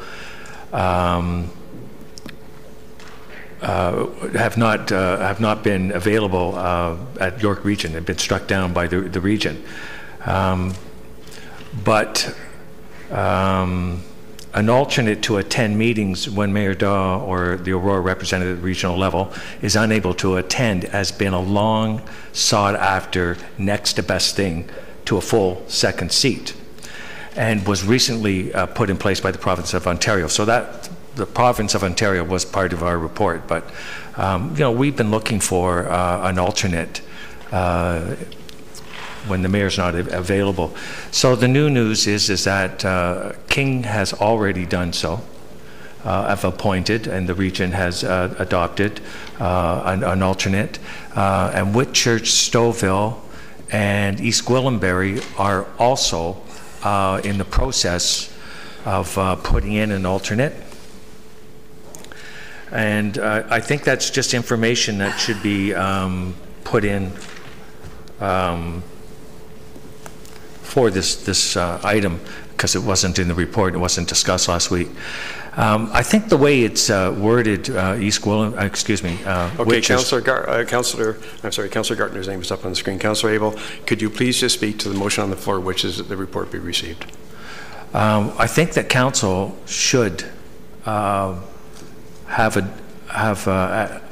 alternate attend regional meetings when the mayor is not available, and that the town is duly represented. And I think, Mr. Mayor, that is what we should be doing. And unfortunately, that's not on the table to be talked about at this council meeting. Thank you. No, it's not. I'm going to go to I'll go to Councillor Gartner. This is simply to be received.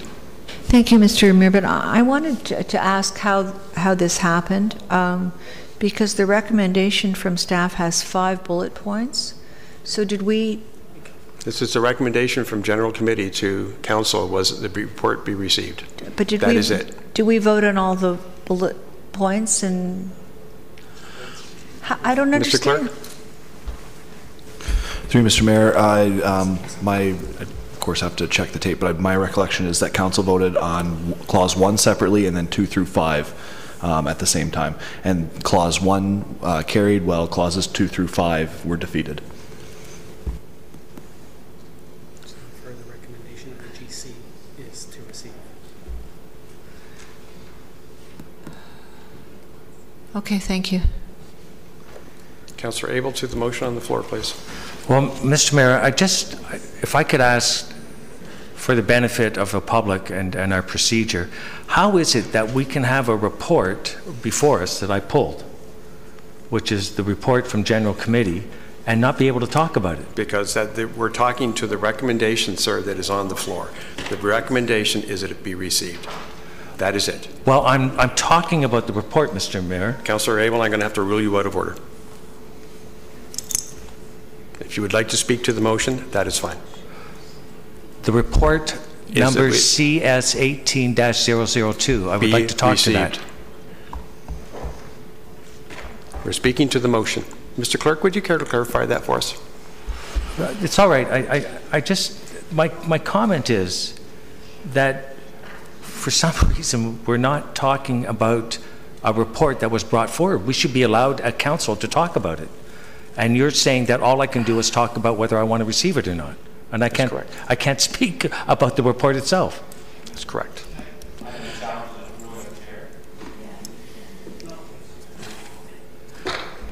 Councillor Tom would like to challenge the ruling of the chair. Yes, sir. I believe that it's germane to discuss a report that's being received, as I believe Councillor Kim at the beginning of the council meeting tonight was discussing questions on a report that was being received. So I think it is germane to what's on the table. All in favor of Councillor Tom's challenge? Opposed? Carried. Councillor Abel, the floor is yours. You had about 3 minutes left. 4. So I can now talk about the report. Yep. Okay. So what we're receiving and what we turned down last week was the ability, the recommendation that the province has allowed. And that is for when we don't have a representative, which is our mayor, that an alternate be there. And it was part of the brought down changes in the Municipal Election Act from the province. And so this is to enhance representation at the region for our municipality. And we only have one seat, and if the mayor was unable to attend, then we were not allowed to have an alternate. So this, apart from getting a second seat, which is a whole other matter, this is the next best thing we could have asked for, because we used to always say, well, we don't have a second representative, and we don't even have an alternate in the case of an absence. So this is what we've been asking for. This is, for years, we've been asking for this. And we're not alone in this. There are 4 other municipalities in York Region, and there are several others throughout the province. And so the province, along with the election of a regional chair, that MPP Councillor Ballard, former Councillor Ballard, MPP Ballard, he reenacted and brought this forward. So this is a concern that we should be at least moving forward and saying, well, we didn't get a second seat, perhaps that will be coming forward, but at least we can put in someone in case the mayor is absent. It also allows for a second person to keep up with on affairs, whoever's appointed. In this case, it was recommended the deputy mayor, that he remain cognizant of the matters going on at the region. And so he would be more or less reviewing agendas with the mayor and keeping abreast with regional matters. You know, and this is a good thing, and we should go along with the staff recommendation, which was to approve a temporary part-time appointment. And really, I would like a recorded vote, because that's more than what we have before us. We have the opportunity, and Mr. Mayor, can I put the rest of the matter on there for a recorded vote? The other bullets? You'd have to make an amendment. I'd like to make an amendment to bring forward the 4 bullets that were not included in today's report here. Okay, let me find out if there's a seconder, please. Thank you. Is there a seconder for Councillor Abel's amendment? Councillor Gardner, you're seconding it? Amendments on the floor. Councillor Abel. Have another 5 minutes. Thank you, Mr. Mayor. And I think it's important. Mike. Mike the mic. Thank you, Mr. Clerk. I think it's important that we as a council show what it is that we're talking about when General Committee has voted against something. It should be ratified in council. So I think that all the bullet points should be back up there so that we are open and the public know who voted and how they voted on matters, and that should be part of the record. So I think that's why this should be back on there, and it's just a formality of putting it on the record of what it was that was brought up on the report and how people voted on it. Thank you, Councillor Abel. Any other speakers to the amendment, please? Councillor Gardner. Clarification through you to the clerk. Mr. Clerk, we have on the agenda from the GC other matters that were defeated, and they're outlined and it says defeated. So I don't understand why this one would be any different. Through Mr. Mayor, this item isn't any different. What the GC report shows what was recommended by GC to council, and I do understand where council's coming from. That might remove the point of having a GC meeting if we didn't, if we didn't move these recommendations forward to council. And we don't need to say what's been defeated? Mr. Clerk. Through Mr. Mayor, we show it in the minutes, in the GC report in the minutes as defeated, but no, when it's put on the floor, it's just what GC recommends. Okay, thank you. Councillor Perry. Thank you, Mr. Mayor. Just to reiterate my points from last week, the reason I was not opposed, not in favor of this now, speaking to the amendment, I'm not in favor of the amendment because I believe that it'll be used for political gains with 9 months to go before the election. I don't believe... Excuse me a minute, Councillor. Gentlemen, please. Councillor Perry, the floor is yours. It'll be used for political gain. I don't believe it's appropriate to be committing the next term of council. And lastly, we don't run to be deputy mayor. We get appointed by council to be deputy mayor. So for those 3 reasons, I'm opposed to this right now. I do have another solution. There are 8 of us around the table. There are 8 months before the next election. How about we each take a turn being appointed for 1 cycle and with no pay increase? So if Mayor Daw can't attend 1 month, the person whose month that aligns with, they'll sit in. But I don't think we need a pay increase for the next, little bit. I don't think, just to even read a report, I don't think you need that. So that's why I voted against it last week, and that's what I'll propose if this fails, to try and find some compromise, because we always talk about trying to find compromise around the table. Thank you, Councillor Perry. Councillor Tom. Thank you, Mayor Daw. And just to provide a little bit of clarity, so in our package this evening, which with the GC report, this item does outline the points that Councillor Abel has us voting on this amendment. He suggested that the town wasn't being open about what happened at General Committee last week, but it is indicated that points 2 through 5 were defeated, and they are enumerated on the public agenda on page 9 of 14 of item C1. And I think that's what Councillor Gardner was asking about as well. So just to be clear, the town has been open and transparent and clearly shows that recommendation number 1 carried and recommendations 2 through 5 was defeated. Question of privilege. Your question of privilege, sir? I never once said that we weren't being open and transparent. Those are not my words. I did not say those words. I never once said we want to be open and transparent, not once. So I would ask that you would refrain from or withdraw that comment. Councillor Tom, I do not recall Councillor Abel saying those words. So. Something that Councillor Abel stated, which is that these items were not on our agenda for this evening. That's fine. And so that's all I have to say. Okay. Thank you. Any other speakers to Councillor Abel's amendment, please? We'll use our voting tablets to vote on the amendment then. All those in favor of the amendment or contrary?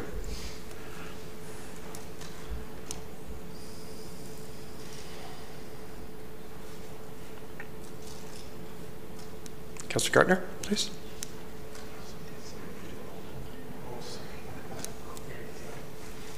Can you vote, please? Okay.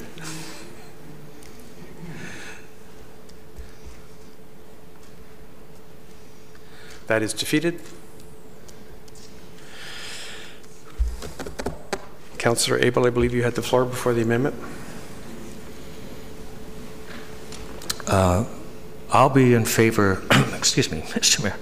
I'll be in favor of receiving the report, and I do believe now the bullet points are part of the record, so more or less it indicates who was in favor and who wasn't. Thank you. Councillor Perry. Thank you, Mr. Mayor. I'll make a new amendment that council rotate through on a 1-month basis each at no extra pay. And if we're needed, we're needed. If we're not, we're not. And, you know, based on your record, Mr. Mayor, I don't think we'll be needed, but regardless. Could I get a second for Councillor Perry's amendment, please? Not seeing one, that amendment does not carry, sir. One on the floor. Councillor Humphreys? Mr. Clerk, do you know what the amendment is? Are you, Councillor Humphreys is seconding it. Yep. Could you, so it's a rotating, Councillor Perry, rotating alternate. Can I suggest if that passes, we would suggest that starts in March? Thank you. Are you good with the amendment? Yep. Thank you. Councillor Maracas, Councillor Thompson to the amendment, please. Thank you, Mr. Chair. I can't agree with the amendment. I'm not in favor of having an alternate to begin with, regardless of who it is, when it is. I don't think it enhances our representation. I don't think we should be settling for the next best thing, as I've stated before. And quite frankly, I don't know who in the town of Aurora has been asking, other than maybe some sitting here or some sitting at regional council, for an alternate to be made available. So I'm just fundamentally opposed to having an alternate. I just don't see how with the 8 months, as we stated, there's only I believe 5 meetings left. Maybe you can correct me if I'm wrong, Mr. Chair. Sounds right. Yeah, I think it's about 5 meetings. I don't think with 5 meetings left, I just think that it doesn't make sense. So I'll be voting against this as well.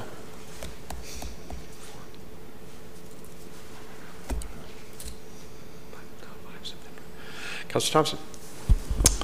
Thank you. Some of them I said last week have been repeated again. It's either 4 or 5 meetings left. In conversation with Mayor Daw, he has no intentions at this time of missing any meetings. I know that King was brought up, and one of the reasons why King went forward with it is I believe Mayor Pellegrini went to the Olympics to watch his daughter. And so that's why there was a need there. Again, this is strictly for regional council meetings. I think the comments that we discussed last week really were to put this into play at the start of next term like we do many other issues. So I will not be in favor of the amendment. Councillor Tom. I agree, and based on the discussions from last week, I still agree with that sentiment. That is that this is something that the next council can deal with, and if they so choose, they can appoint an alternate to regional council. Councillor Gartner. I'm sorry, Councillor Humphreys, pardon me. Thank you, Mr. Mayor. It's been said, I agree that the timing of this is very unusual. It would have been nice to have at the beginning of our term. I also don't understand what someone to fill when you're not there. I don't get it. We should have 2 seats. I think we've all talked about that around the table, and that's why there's absolutely no personal reasons for my vote. It just doesn't make any sense at the moment. Thank you, Councillor Humphreys. Councillor Gartner. Just for clarification, does that mean that the person who would be the alternate would vote the way the mayor would vote? I think it's been asked before at this table. Specifically, no. The alternate would not have to follow. Thank you. Councillor Abel. Thank you, Mayor Daw. I'm looking at the report, page 2 of 4, under background, second, town may appoint one alternate. So, I mean, I don't know if it's serious that the region would even consider rotating, alternating, or the province recommendation. I think to be serious about having an alternate is to appoint someone as recommended in the process. So it's a bit, I've got to be careful about my words, but I'll just say I'm not in favor of it. Councillor Kim. Thank you, Mr. Mayor. I don't want to speak for Councillor Perry, but I think he put this forward just to, for equity purposes or fairness, but I would agree with, I think this is a commonsensical perspective, and I'm going to have the same commonsensical perspective as everyone else, and that I cannot agree with the amendment. If we're not going to, if we feel that the next 8 months having an alternate is political, then certainly even having one alternate for one absentee month from the mayor would be the same from a political perspective. So I would be against the amendment. Thank you. Councillor Perry, second time. Thank you, Mr. Mayor. And through you to the clerk, there's nothing preventing us from establishing this. Would there be? Mr. Clerk. Through you, Mr. Mayor, I would have to actually think that Councillor Abel may be right that this that the region might say, sorry, this isn't how it works. Well, if that's the case, then it should never have been a motion in the first place. And I apologize for that. I should have been more aware.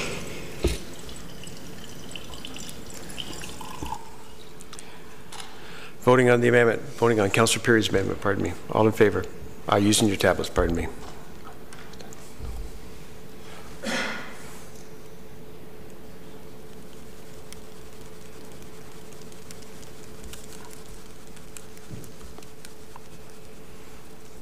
Back to the main motion as not amended. Councillor Gardner. I'm fine, thank you. In case being no further comments, the motion is to receive. All in favor, please use your tablets.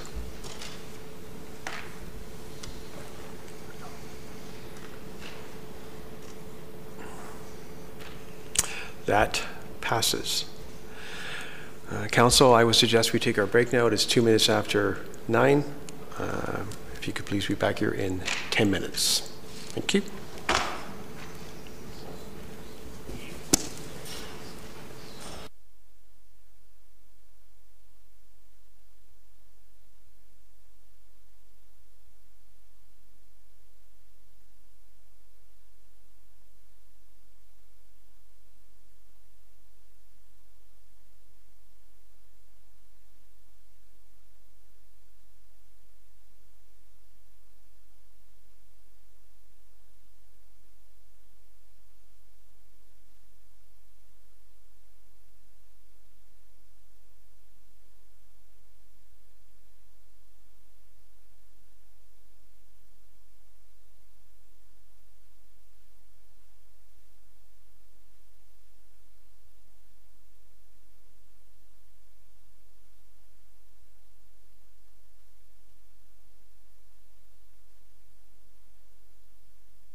Okay, if I could get everyone to take their seats, please.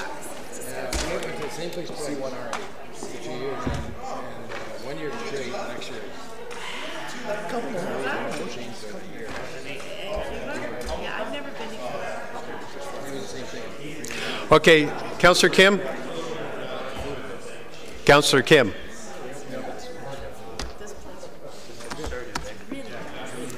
If we could resume, please. We are on R8, the sign bylaw update. Councillor Marcus. Is there a seconder, please? Councillor Gartner, thank you. Speakers, please. Councillor Abel. Mayor Daw. Can I just get a little better understanding of the third-party advertiser? So, first of all, we're not allowed to receive funds from corporations, but a third party may be a corporation. So, am I understanding that there's another way that a corporation could fund a candidate?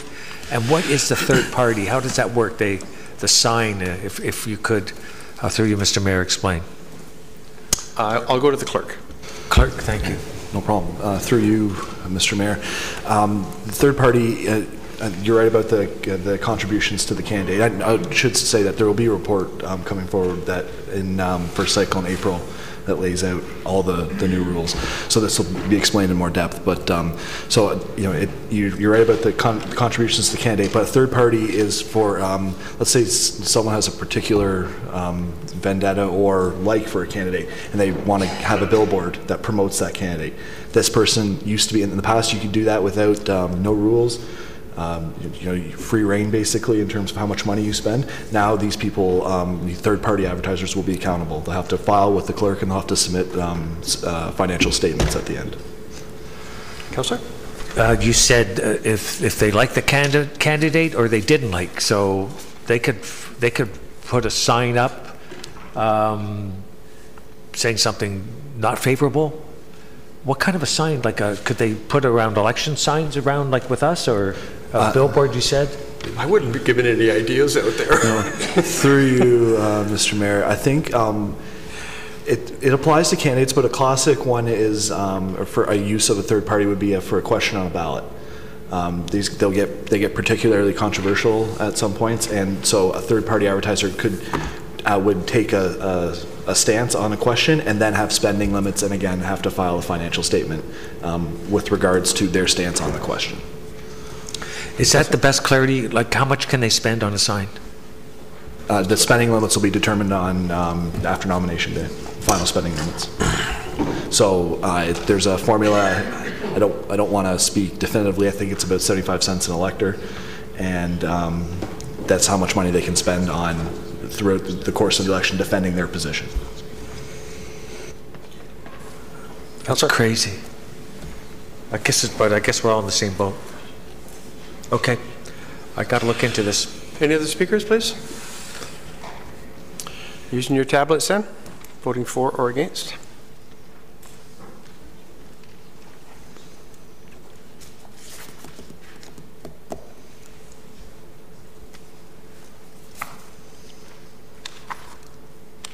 That passes.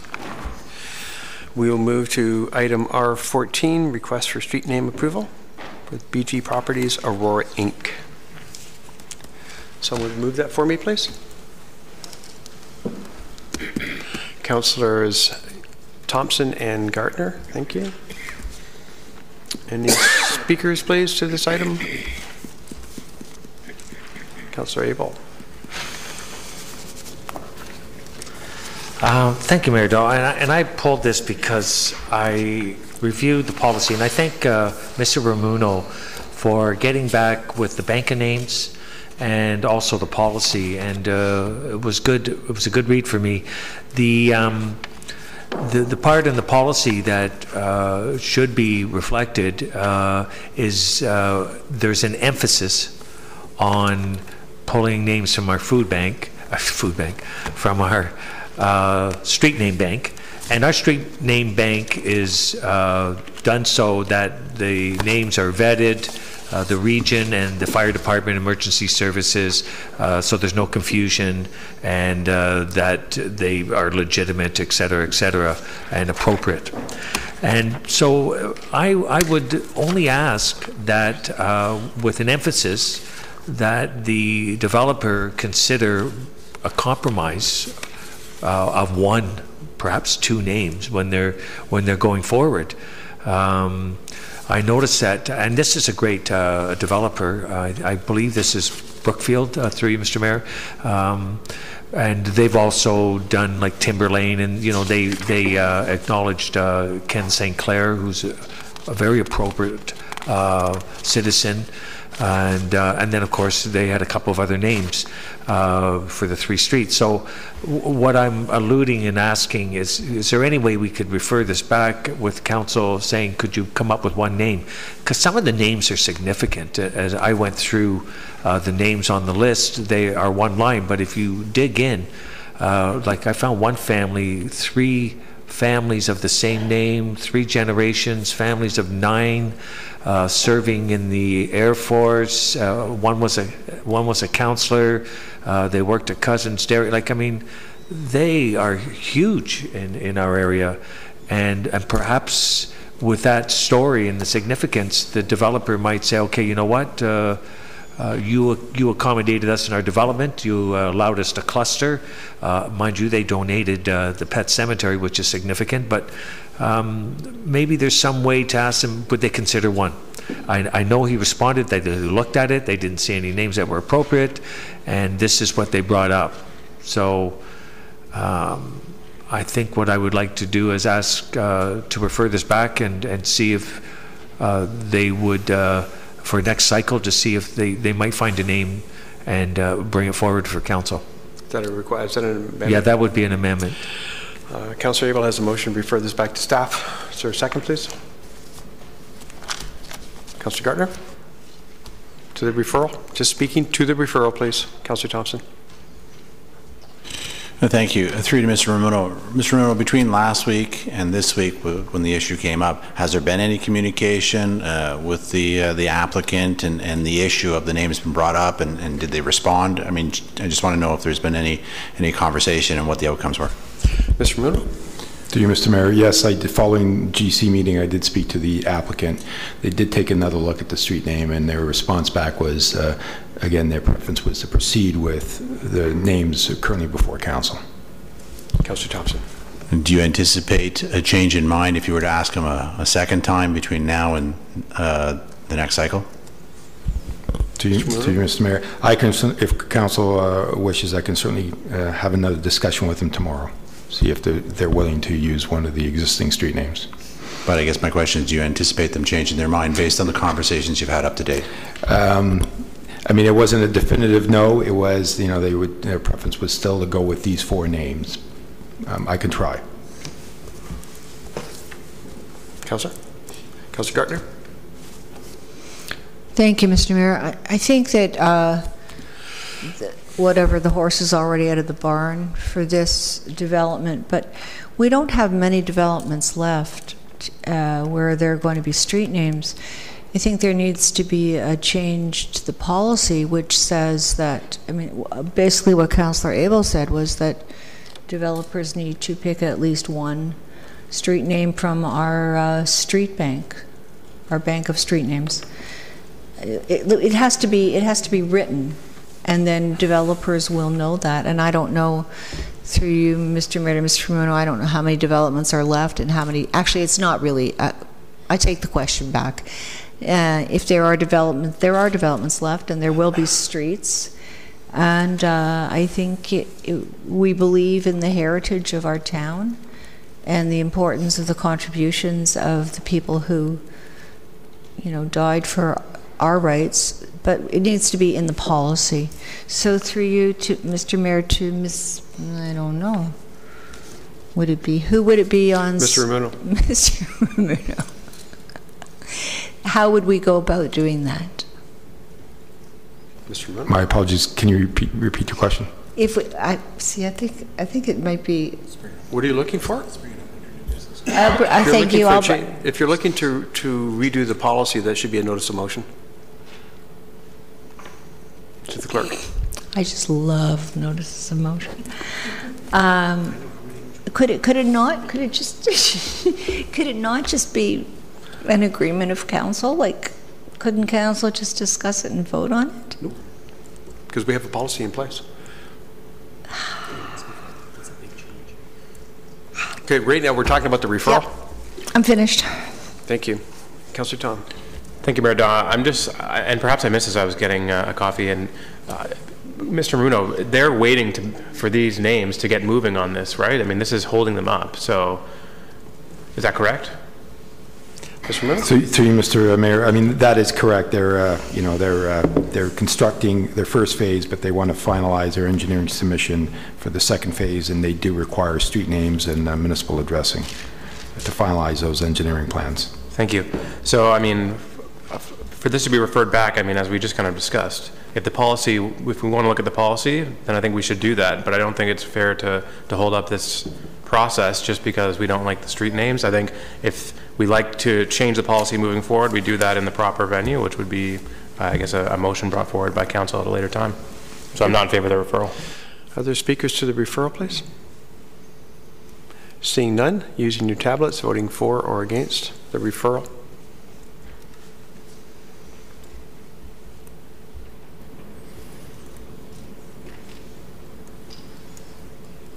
The referral fails. Back to Councillor Gartner. I'm sorry, I think Councillor Abel, you had the floor, pardon me. You had two. Thank you, Mr. Mayor. I do want to say that I appreciate the developments that Brookfield do in our town, and I do like the names. I mean, they're nice names. Thank you. Councillor Gartner. I'm fine, Mr. Mayor. Thank you. Councillor Thompson. And while it is an option, I do agree there's challenges with the naming policy and some of the comments around the table. So I think under new business, the simplest solution is ask that the policy be placed on a future agenda, and we can deal with it then. Any other speakers, please? Seeing none, all in favor or against?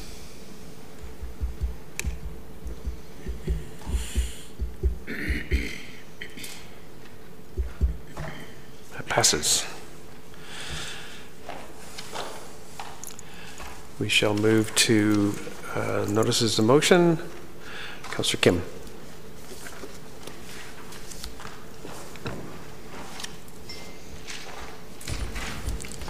Thank you, Mayor. I'd like to put my motion on the floor, please. Thank you. Is there a second, please? Councillor Maracas. Councillor Kim. Thank you. As we all know, we had Delegate Mr. Hurst from the Aurora Wine Company, and not only them, but others in that plaza had a challenging period from last spring to early December, and the project still goes on. And it was a painful process for them, and it was, I'm sure, painful for staff and for many of us who received communication and were there in person to look at the project and its proceedings. And so, this motion is really just designed to ask staff to, as we do in a lot of the projects, is to have a look back, review what was done right, review what was not done that could have been done better, and come back with a report of what a more efficient process would look like with regards to communicating with the business owners impacted, how staff and the concierge team can help the business owners prepare for these construction projects. Some of the issues that the business owners were facing were, sometimes, I think most times construction workers are very professional. Sometimes when they're not being monitored, when we had staff on site, they didn't they may not have followed certain instructions or procedures. I hope that staff would also come back with or deal with things like even the construction signs.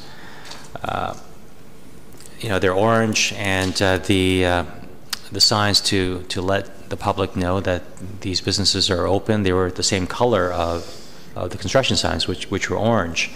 And so it can easily be camouflaged amongst the other construction signs. And so just, little things like that, ensuring that entrance ways are clear for customers to enter. Unlike the LCBO, which, its revenues probably didn't really decline because everyone would probably climb steep hills to get their alcohol. But, for Wimpy's and convenience stores and DIY wine stores, it's more of a challenge, and people choose to go somewhere else, further away. And so I think this is something that's much needed. And I know that staff has already started, and even before I gave some direction, they had something in progress. I think this is just so that we have something back, so that the public knows, the business owners know, and we know as well that here's the process going forward to help and remediate some of the potential issues that can arise. And I recall when we were at the AMO conference a couple of summers ago, there was a workshop that I attended along with, I think, a couple of other councillors on how municipalities can help local businesses during construction. They made recommendations about using social media, helping them to market, showing them how to market on social media to get their wares to their customers with less impact, less material impact on their bottom lines. So there's a lot of resources out there, and I'm sure staff, we have the resources and the bright minds to have a great remediation report come back to us. Thank you. Thank you, Councillor. Councillor Thompson. Thank you. I support the motion in front of us. I also hope that as staff go through this, they'll also take into consideration some of the comments of the delegate. I think there were some good suggestions there as well to incorporate. I guess my question, though, it really is through you to Mr. Nadarozny. It would be my expectation from an organizational perspective that, we'll always have a process of continuous improvement, and we're always evaluating things we do and learning from it and trying to get better. And so, I don't want anybody to see this motion and think that we don't do this already. However, this may be, a more broader perspective, or maybe we don't do it just to this degree. So through you to Mr. Nadarozny, would it be fair to say that from an organizational perspective, we always look at these, and when these issues come up, we do try to learn from our mistakes and try to, through continuous improvement, address those issues? Mr. Nadarozny. Through you, Mr. Mayor, absolutely. In fact, on this particular issue, since the bulk of the activity wound down, we've already had a staff initiative to go through and try to systematize some of the stuff that we ended up doing on this one. And we've compared notes and looked already basically at the 2018 work plan and measured that against the problems we encountered on this site. And but we'll detail that in the report and the kinds of things that we're going to do as a matter of normal process now for construction projects. Great. And again, I support the motion in front of us, but I'm glad to hear that we already have a system to continually improve. Thank you. Councillor Gardner. Thank you. I think this was a very interesting project because the weather was instrumental in causing problems. As I said earlier, it was the residents in the apartment building and the manager that I was in communication with, and in fact there was, to me, a serious lack of communication between our staff and the manager, and therefore the manager and the residents. So I think we need to look at that. And part of the problem was that I think the communication was going to the owner of the building, and the owner of the building wasn't transferring it. So we need to make an effort to make sure that those on the ground know what's happening. And I have to thank Mr. CAO because I had so many complaints and was speaking to staff so much about this that finally Mr. Nadarozny wrote a letter, I think it was your letter, to the manager and was posted for the residents. And it was really appreciated. They didn't like the noise. They didn't like anything about it, including the noise. But they really appreciated being put in the loop. And the other issue with this, that if we could look at this for other projects, because the weather is in quotes changing. There were cars that got stuck in the mud on that road. People who lived farther along on Brookland, and I think one occasion the resident was so mad that they actually got the construction crew to push them out. I think somebody else had to get a tow. So, how do we prepare the site? And also, the people who had to walk, they really couldn't. It was impossible. There was so much mud. So we just need to take into consideration how it's going to affect the residents on the ground better. Thank you. Councillor Humphries. Through you, Mr. Mayor, thank you. I'm actually really pleased. Thank you, Councillor Kim and Marakis and Thompson for getting extremely engaged with this situation. I'm really pleased with what the recommendation is asking for staff to look at. I'm sure, as CAO mentioned, that there's lots of work being done already. But I think the key is, whether it's good news or bad news, we're sharing something. And when I thought about this, looking back at it all, it could be one of those things where we just know the area and do a proactive, bi-weekly update, email communication, or whatever method that business would like to be kept in the loop.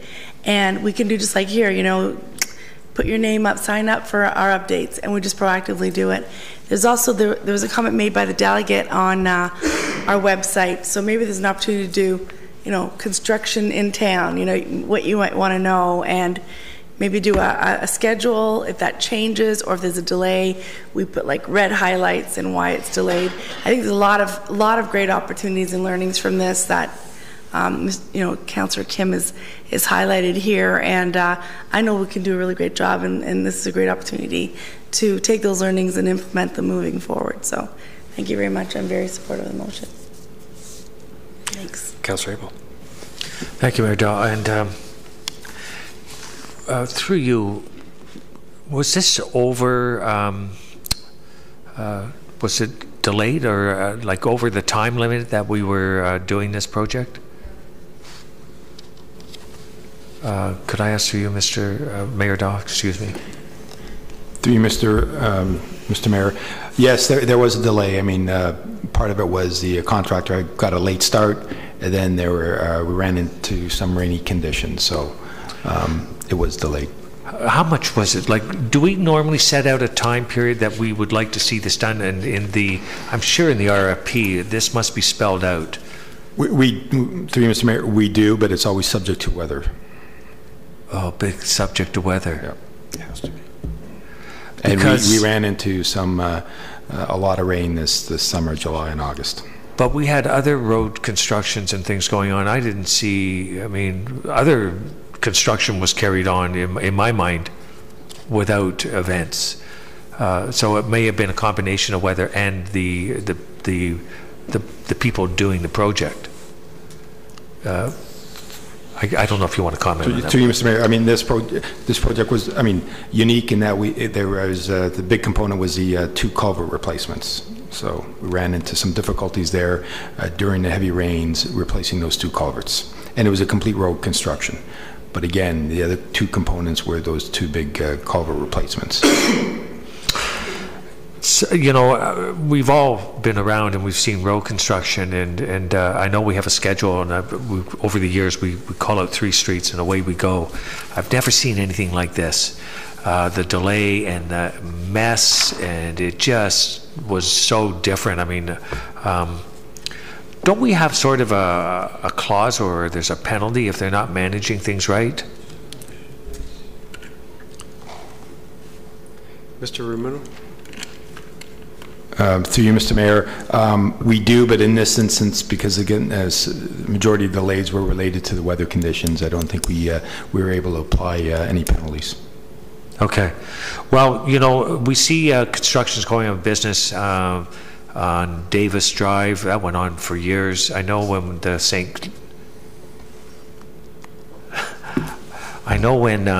St. Clair project was going for the subway, and there's a huge disruption to businesses. And I would like to be able to feel that with this going forward, the recommendations here, that we are going to take some extra precautions when we're dealing with situations like this, when we're talking with contractors. We have to have access and not let it get out of hand. I don't know how you manage something like this, but there was a huge impact on this strip plaza for a long time. And as Councillor Gartner pointed out, on the residents in that apartment building. And so I'm very much in favor of going forward and learning from this. And I know, Mr. Nadarozny, you give 110% all the time. And you don't like seeing these sort of things. So, I guess it goes without saying that you're always doing your best to mitigate and manage these things. Councilor Marcus. Thank you, Mr. Chair. I'm in favor of the motion as well. We did have something similar previously, and that was along Industrial Parkway and Wellington, where the businesses suffered for quite a while, and it was an extensive project. And when I look at this one, and I know I've talked with staff, and so has Councillor Kim and Councillor Thompson and a few of us, in regards to being, as Councillor Humphreys mentioned, being proactive when we look at doing the road reconstruction projects, and before we actually put it out and approve the tender and award it, that we should look at how can we look at being proactive in mitigating any time loss or loss of customers or revenues for our local businesses that are in the immediate area.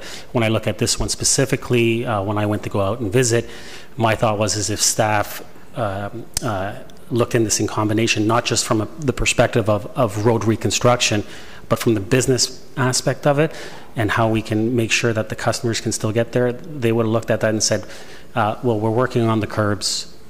Let's notch out the curb up close to the top of Yonge, and we can make a new entrance for them. And then that way the customers can flow in, and there wouldn't be an issue as far as impeding those customers from getting to the businesses. And so that's the type of things I think that staff are going to be looking at, and I feel comfortable that they will bring that back in a report. But I thank Councillor Kim for putting this forward, and I look forward to that report and the lessons learned. The one thing I would add is that this does not only affect, as Councillor Gartner said, businesses, this affects residents in the immediate area. So maybe we can add something in this that speaks to residents' engagement and participation as well. And I would like to see that if possible. Councillor Gartner for the second time. Thank you. And following on that, the notice that went out to residents said this project would begin I think the middle of June and take 3 months. So, if it's delayed, well, the thing about, as Mr. Rumino said, depending on the weather, but that never was put in the notice to the residents, so they were all expecting it to be done in a certain time period. So we just need to give them fulsome information. And frankly, I have to tell you, I spent so many hours on this and went out to the culvert, and at one point there was a rubber duck floating in the culvert. And there was a what? A rubber duck. One of the residents was obviously so angry they put a rubber duck in anyway, and it just could have been from the Rotary rubber duck race. Yeah. And there are some concerns that I have put in writing to Mr. Nadarozny, and I don't know if we can hold a contractor responsible, but in my opinion, there was some work done that may have been not up to par. So, yeah. Thank you. Any other speakers? Just a couple of quick comments. We can always improve what we do. But I think it should be pointed out that for the number of projects we do, we have relatively few bad ones. This is certainly one of them, but there's relatively few. And I think there's a couple of ways, and I know that I've talked to Mr. Nedarozny and I've talked to Mr. Elliott about the dual envelope system in terms of tenders and things like that. Focus more on the technical capabilities of the contractor and looking at the price as one of the elements, not the only element. I think that we sometimes put ourselves in peril by picking the least expensive as opposed to the most qualified. So I would like to look at that as well, and maybe that's something that the Finance Advisory Committee can take under advisement as well in terms of working through that. Thank you. Voting in favor of Councillor Kim's motion, please, using your pads.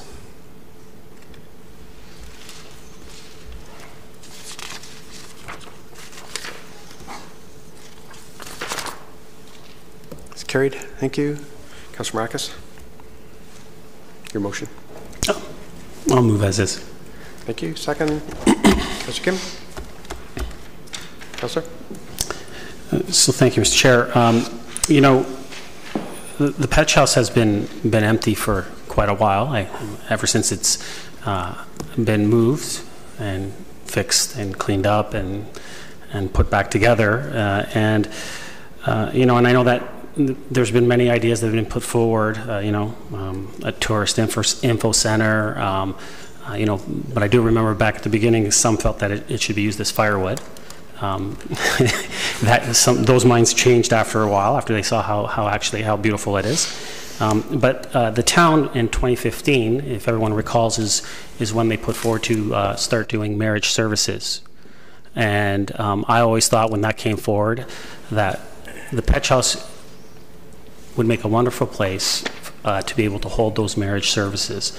I think it's a good way of creating revenue, and I just think it's a good use of it because it doesn't need your plumbing, which I think was a big obstacle with a lot of the ideas that were coming forward, is because the cost of running that plumbing throughout the building was an issue. And so I think this is a very inexpensive, cost-efficient way of utilizing the Petch House. And I think it's something that will draw attention to the town. And I know that staff currently do go to the bridal show and promote the marriage services within the town. And I think that this is something that can be promoted and I think would catch on and would be well used. Councillor Perry. Thank you, and through you, Mr. Mayor, who would be taking this on? Mr. Nedarozny, what do you think? Through you, Mr. Mayor, in terms of the staff writing the report, it'll be a combination effort. We'll have to make sure from a building code perspective we've got everything we need in there, as well as some work with Access Aurora as they manage the actual wedding ceremony. So it'll be a combined report. Time-wise works for everyone? I'm sorry? Does the timeline work for everyone? Sir. Through you, Mr. Mayor, we think we can work within that time frame. We did have some consultation with Council Maracas on the timeline. Sounds great. Thanks. Thank you. Councillor Humphreys. It's okay.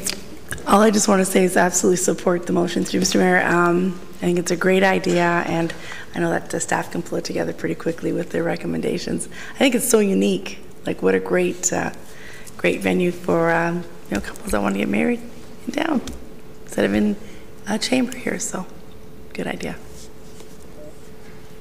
Councillor Gartner. Thank you. I also think it's a good idea, but I am uncomfortable about not having a washroom there because if it's in the evening, the senior center would be closed. Well, they'd be going to Timmy's. But, you know, I'm really uncomfortable with not having a washroom there. And I'd like to know, Mr. Downey, through you, Mr. Mayor, Mr. Downey, we've been over this many times. I don't remember how much it would have cost when we looked at this the last time. Do you have any recollection? Through you, Mr. Mayor. Mr. Sterny? Through you, Mr. Mayor. My understanding is that it depends on the use of whether or not you need a washroom or not. So I think I'll leave that to Mr. Ramuno to determine whether or not it's needed. It is in close proximity to the senior center, so that if people need to go to the washroom, depending on when the ceremonies are, and I understand they're generally held on Friday afternoon, the center's open, so there would be public access to those washrooms. But I believe it's depending on what the uses are, as whether or not you need a washroom and how many people are occupying that space. Councillor? Thank you. And you know, if it's used on I don't know how much it would cost to fix it up, if anything, but to use it on a Friday afternoon or a time when a washroom's available, that's fine with me. But anyway, the other thing, and I don't know whether Councillor Maracas thought about it, but the senior center is completely busting at the seams, and I did have a walk over to Petch House, and it seems to me that we might be able to find a way to link the two without too much trouble. This doesn't have anything to do with this motion, but no, I think it's kind of outside the terms of the motion. But I think what Councillor Maracas is looking for is a way to use this facility because it's just sitting there. So well, I'm gonna ask you to hold that there because we want to deal with this motion, and it's certainly something staff I know could look at as they're going through it. Thank you. Councillor Thompson. Thank you. You know, I certainly support the motion. Just in respect to Clause 2, I know that last term there were a number of reports. One spoke to possible uses as well as some costs, I believe. So I just think as a suggestion, when the report's written under the previous report section, maybe make reference to those ones for those that weren't here last term so they can look it up for themselves. Thank you. Councillor Abel. Thank you, Mayor Dawn. And through you, is there electricity in there right now? Electricity? Yes. Okay, thank you. So it's wired, isn't it, Mr. Downey? Mr. Mayor, no. It's wired internally, though. Pardon? It's wired internally, isn't it? Yes, it's ready to be hooked up. However, there's no hydro. When we put the logs together, we wanted to make sure that we had provided opportunity, but there's been no hookup of hydro. My apologies. Councillor Abel. So I think it's great that we go to the bridal show and advertise. I think it would be good in the report I didn't realize that most of the weddings were Friday afternoons. So I think it would be helpful to know how many we have a year and when the frequency is. So if this is a 1 day or 2 days a month, I sort of like to know before we get the investment, so where that revenue stream sort of goes. And if we're going to package this and market it, it would be good for us to understand what the capacity is. How are we going to market that there's no washrooms, change room, that sort of stuff. I mean, I know my daughter's getting married this year, so I mean, I'd love to have her get married at the Petch House, but I'm sure she's going to want a change room and someone of our guests, and I don't know that we could hold as many as we're paying for. So I think that's kind of understood. Is there alternates? Like I'm thinking Victoria Hall has probably got a more of a chapel sort of look for weddings and is underutilized. Okay, but Councillor Abel, good point, but it's not to the motion. Please. Motion, we're talking about converting the Petch House into a wedding chapel. Yeah. I was just talking about a wedding chapel, Mayor. Right, yeah, but you were talking about Victoria Hall. Well, that was one sentence. Okay. Please. Oh, it's getting late. Okay. So, you know, I mean, I'm all for moving forward, but I would like it to sort of be, I don't know what the word is, a sustainable sort of ideal going forward. And I hope that that can be brought out on how we're going to market and move this forward.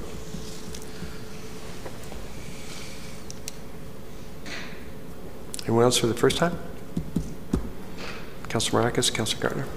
Thank you, Mr. Chair. You know, the beauty of utilizing the Petch House for marriage services is, as it's been stated by staff, is that we set the terms of when we do them, how many times we do them. And by all means, this doesn't mean that all the Petch House would be used for is for marriage services. If we're only using it on a Friday, if someone gets the permit, the Petch House can still be utilized for different purposes. The reason this is before us is because staff mentioned to me when I've been bringing this up constantly is that it would be favorable if a motion was put in front and direction from council to allow the Petch House to be permitted for this purpose. The Petch House can be permitted as of today. So this is, I mean, if someone really wanted to, and correct me if I'm wrong through you, and I'm not sure which staff member would be able to answer me, someone's already had a wedding. Yep.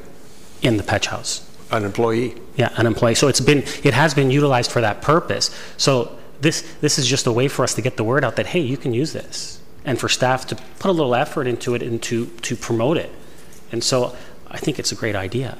And I think that if we do this, it doesn't stop us or enable us from doing anything else in the Petch House.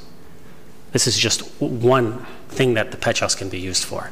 And I think that there's overwhelming support around the table. So I look forward to the report coming back in May. Councillor Gardner. Thank you. When the report comes back in May, could it also include parking feasibility?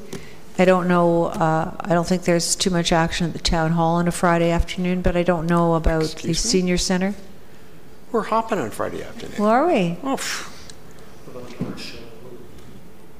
Well, and that's another consideration. We have to make sure that we can provide the parking because we don't want them lined up on both sides of John West Way. We have what, probably 1 or 2 a month here? Well, and it depends on how many people it holds. I think. Councillor Abel. True. Thanks. Councillor Abel. So we would have to heat it in the winter, and so I guess there's insulation and of course air conditioning on the hot summer days. So I guess it's going to be all considered in when we factor in the cost. Thank you. If there's no other speakers, all in favor, please, using your tablets, voting for or against.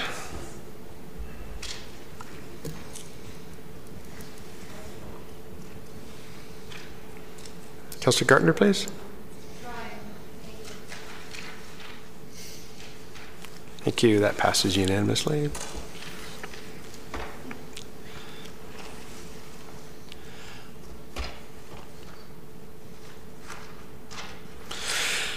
That finishes the motions. Regional report. Someone care to put the regional report on the floor, please? Councillor Tom, thank you. Councillor Humphreys, you want to second that? Thank you. Comments or questions on the regional report, please? Councillor Gardner. Thank you. I'm looking at page 3. It's Waste Free Ontario Act.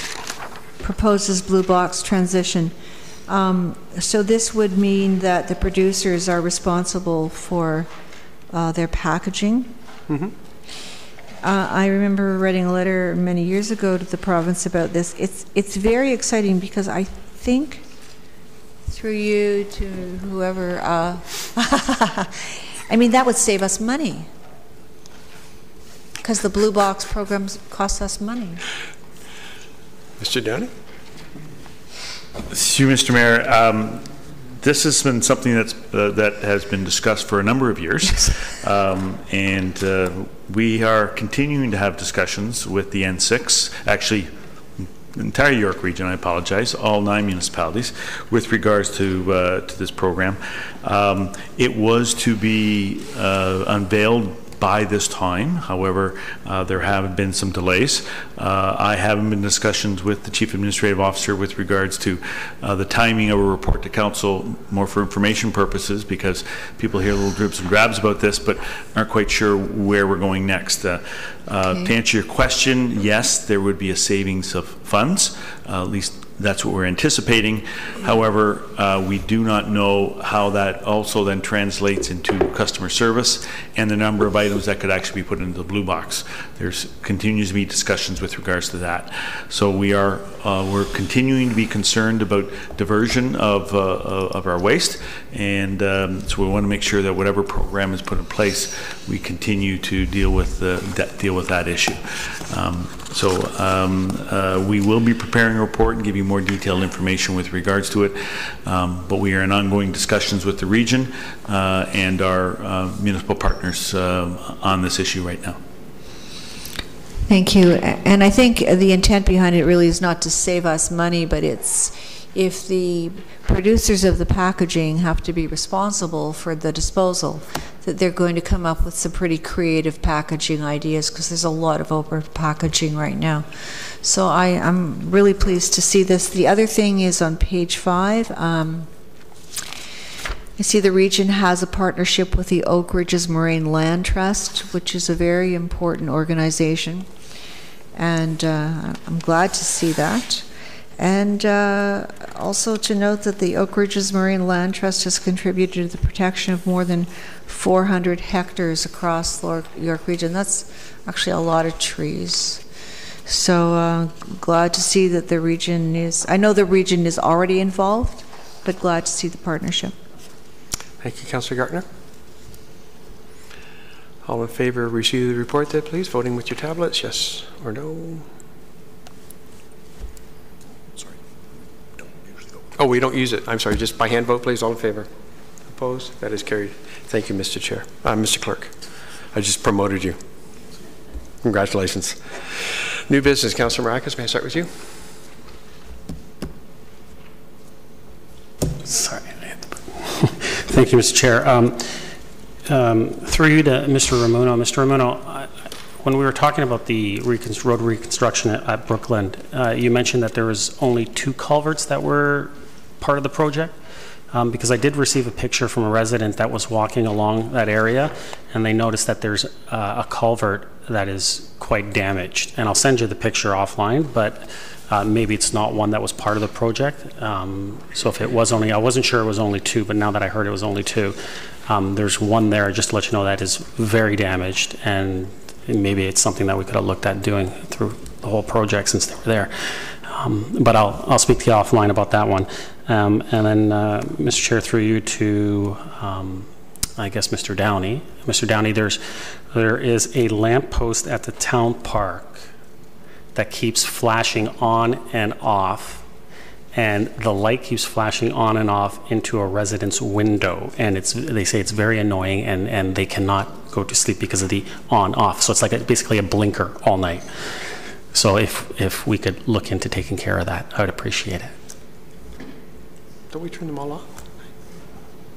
Don't we turn them all off at night? No, it's one of like the street lamps. Oh, a street lamp. The street lamps around the town park. Sorry, not the street lamps around the town park. Through you, Mr. Mayor, our understanding was it was one of the walkway. It was the walkway lights that were flashing on and off. Was it? And so yes, and so we investigated it today. I don't know whether or not we have a resolution to it, but we are aware of the issue. But our understanding was the walkway lights. Okay, thank you. Councillor Gartner. Thank you, Mr. Mayor. We have a public meeting in the chamber tomorrow night to discuss stable neighborhoods and possible changes to the zoning bylaws to bring them in compliance with the protective policies in the official plan. It starts at 7 o'clock, and it covers all of the stable neighborhood areas that include the R3 zones and the R7 zones. Councillor Thompson. As I mentioned earlier, I would, based on the comments around the table, I'd like to see the street naming policy be placed on a future agenda for discussion. I've heard around the table that while it does give the developers the option, perhaps maybe some a little bit stronger language to try and help us move through some of those names. I agree with the comments that there are some significant names, and the opportunities to utilize those names are dwindling. And so let's place it on a future agenda and have the conversation. I don't think we need a motion. Mr. Clerk? I think staff can take direction. Yeah. Councillor Abel. New business? No, thank you. Okay, thank you. Speak to that. Councillor Humphreys, new business. I have something, but I wonder if I should talk to you. Well, we're going to come back with PSAs.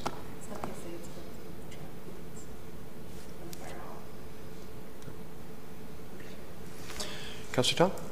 Councillor Kim? Through to Mr. Ramuno. Tomorrow's open house regarding stable neighborhoods. How many members of staff will be in attendance, and what can we expect, or what can attenders expect from that, and what can we as council expect from its conclusion and its results? Mr. Ramuno? To you, Mr. Mayor. So tomorrow night I'll be there, and I've got 3 of my planners that will be there. We've sent out, I believe, to be sufficient notice, and we've been receiving calls from residents just asking us what the meeting's all about. And the purpose of the meeting is really to seek and hear input from the public with respect to any issues they have with infilling that's occurring in our existing neighborhoods, and whether our official plan and zoning bylaws are sufficient to regulate development and to protect the character of those neighborhoods. We'll start off with a brief presentation to set the context for the meeting, and we're really going to open it up to the public to just get their input. And the next steps at that point, I'm sure, obviously council is there to listen to the comments from the public.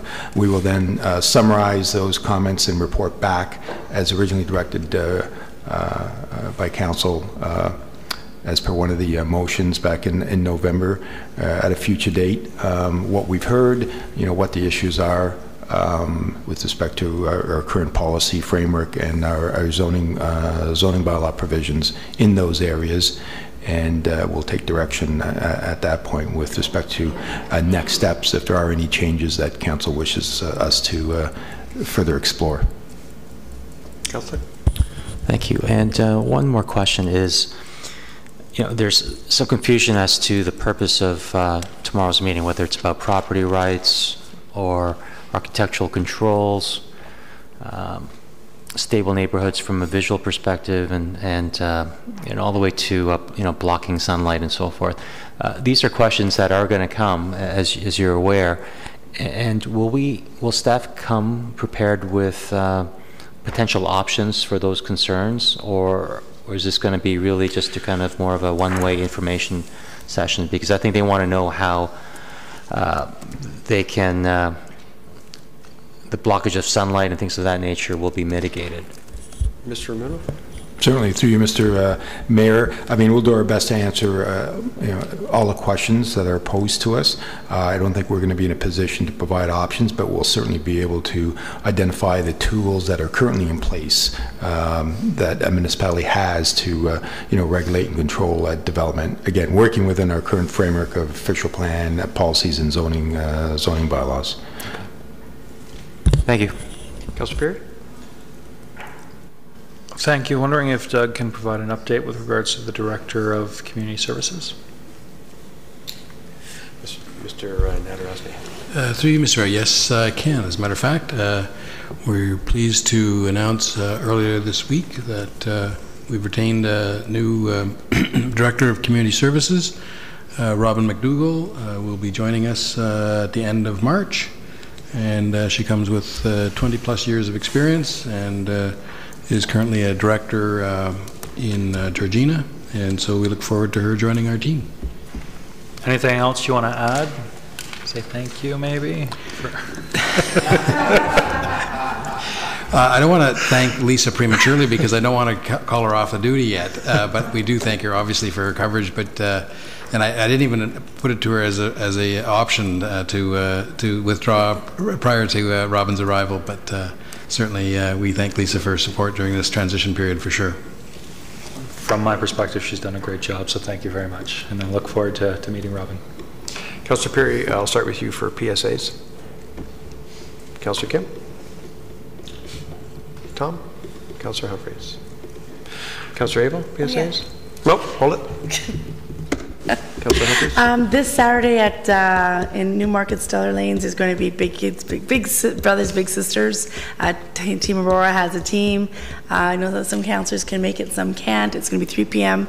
and more information to follow. You'll have some links to do some fundraising, but it's open to the public. It's open to staff.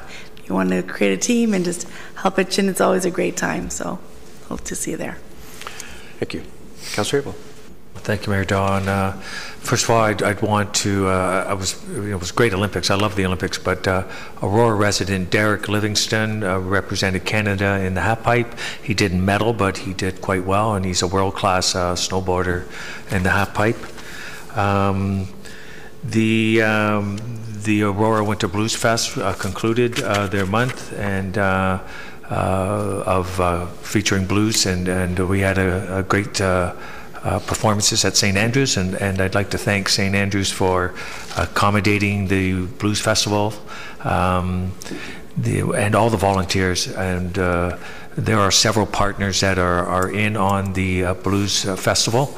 I did want to note, because we do talk a lot about the Aurora Tigers and they're playoff bound, and I'm sure others are going to mention, but we did the Blues Bash in February, and Councillor Kim was there. It was a fabulous night, but the Aurora Tigers came as a team, all dressed in ties and suits, and their role was to greet and serve food. And I got to tell you, what a classy bunch of guys. They looked great. They had great smiles. They greeted everyone. They hung coats, and they came around and cleaned tables and picked up cups. And I mean, I was so impressed. It just really shows what a great character that team has, and I want to wish them all the success, and I think they will succeed, because they're like a team, and you can just see those that have been associated with sports and see where success is, and it's bred within the character of the team. So I want to thank them very much and wish them all the best of luck going forward, and again thank all the partners that are involved in the Blues Festival. It's 7th year. We partner with Highland Chev, which are just amazing partners, the Aurora Library, the Cultural Center, Optimus, and I'm sure I'm missing at least 10 others that helped out. St. Andrews College is just absolutely outstanding as well. And Mayor Dahl, you did mention them in one of your articles, so that was noted and appreciated as well. Councillor Thompson, Councillor Gartner, PSAs, anything? Okay, Councillor Marcus. Thank you, Mr. Chair. Speaking of the Aurora Tigers, I want to congratulate them on their season. They finished first in the Northeast Conference. They will be taking on number 8 Trenton, and starting this Friday at the ACC, I believe, at 7:30. Is it, pardon? 7:30. 7:30, yes. And then I also just want to give a shout out to the captain, Jake Bricknell. He finished with 99 points in 53 games, which put him 2nd overall in the league. And so it's a very good accomplishment. And I believe that they also signed letter of intent today, 2 of them, which is very impressive and encouraging to hear. And we're looking forward to great success from them. So. Yep. Actually, I was at the game on Friday night, and the second period was probably one of the best periods of hockey I've ever seen, bar none. Third period, not so much. They were a little chivvy. Well, they weren't. The other team was, because they were losing badly. But yeah, the Tigers have done great, and if you can support them, do it, because it's fun hockey. It really is. Just a couple. I want to thank the members of the Aurora Chamber of Commerce for hosting the business lunch this past Wednesday. Our Easter egg hunt, always a great success.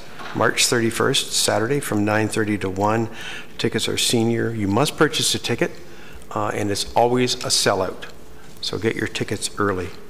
We're still looking for candidates for the John West Memorial Leaders of Tomorrow Scholarship Award.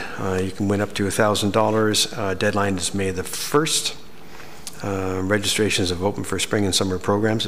Actually, it's kind of springy out there today, but I'm still waiting for the other snowshoe to drop. Get it? Snowshoe? Sorry. I thought it was good. March break is coming up from the 12th to the 16th. There's lots going on at the town for kids, so that you can find that online, aurora.ca March break. And the CRA, the Community Recognition Awards, the deadline to apply is April the 6th, aurora.ca/CRA. We love celebrating our volunteers, so if you know someone, please volunteer them.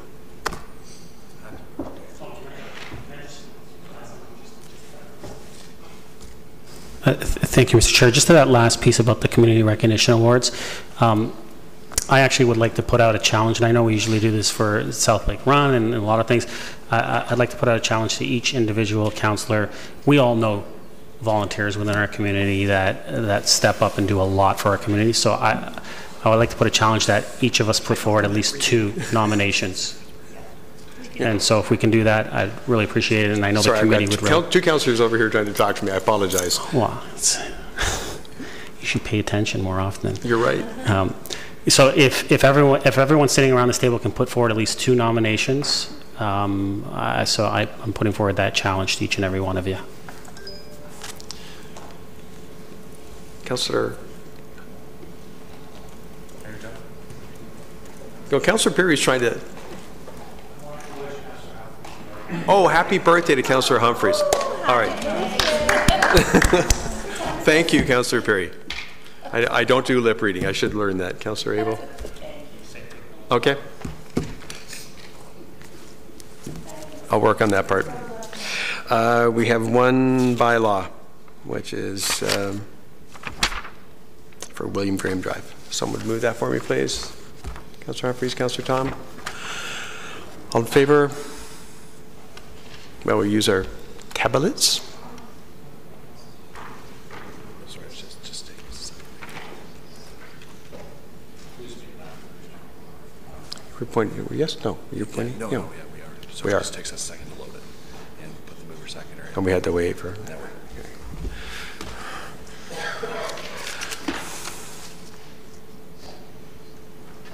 Councillor Humphreys, Councillor Gartner. Thank you. That passes. Confirming bylaw, please. It's just a hand. Councillor Abel, Councillor Thompson. All in, while we're using the tablet, please. Yes? No, we're not. It says waiting. All in favor. Confirming bylaw. Opposed? Motion, yeah, sooner or later. Motion to adjourn. Tom, Kim. All in favor? Opposed? That is carried. Thank you.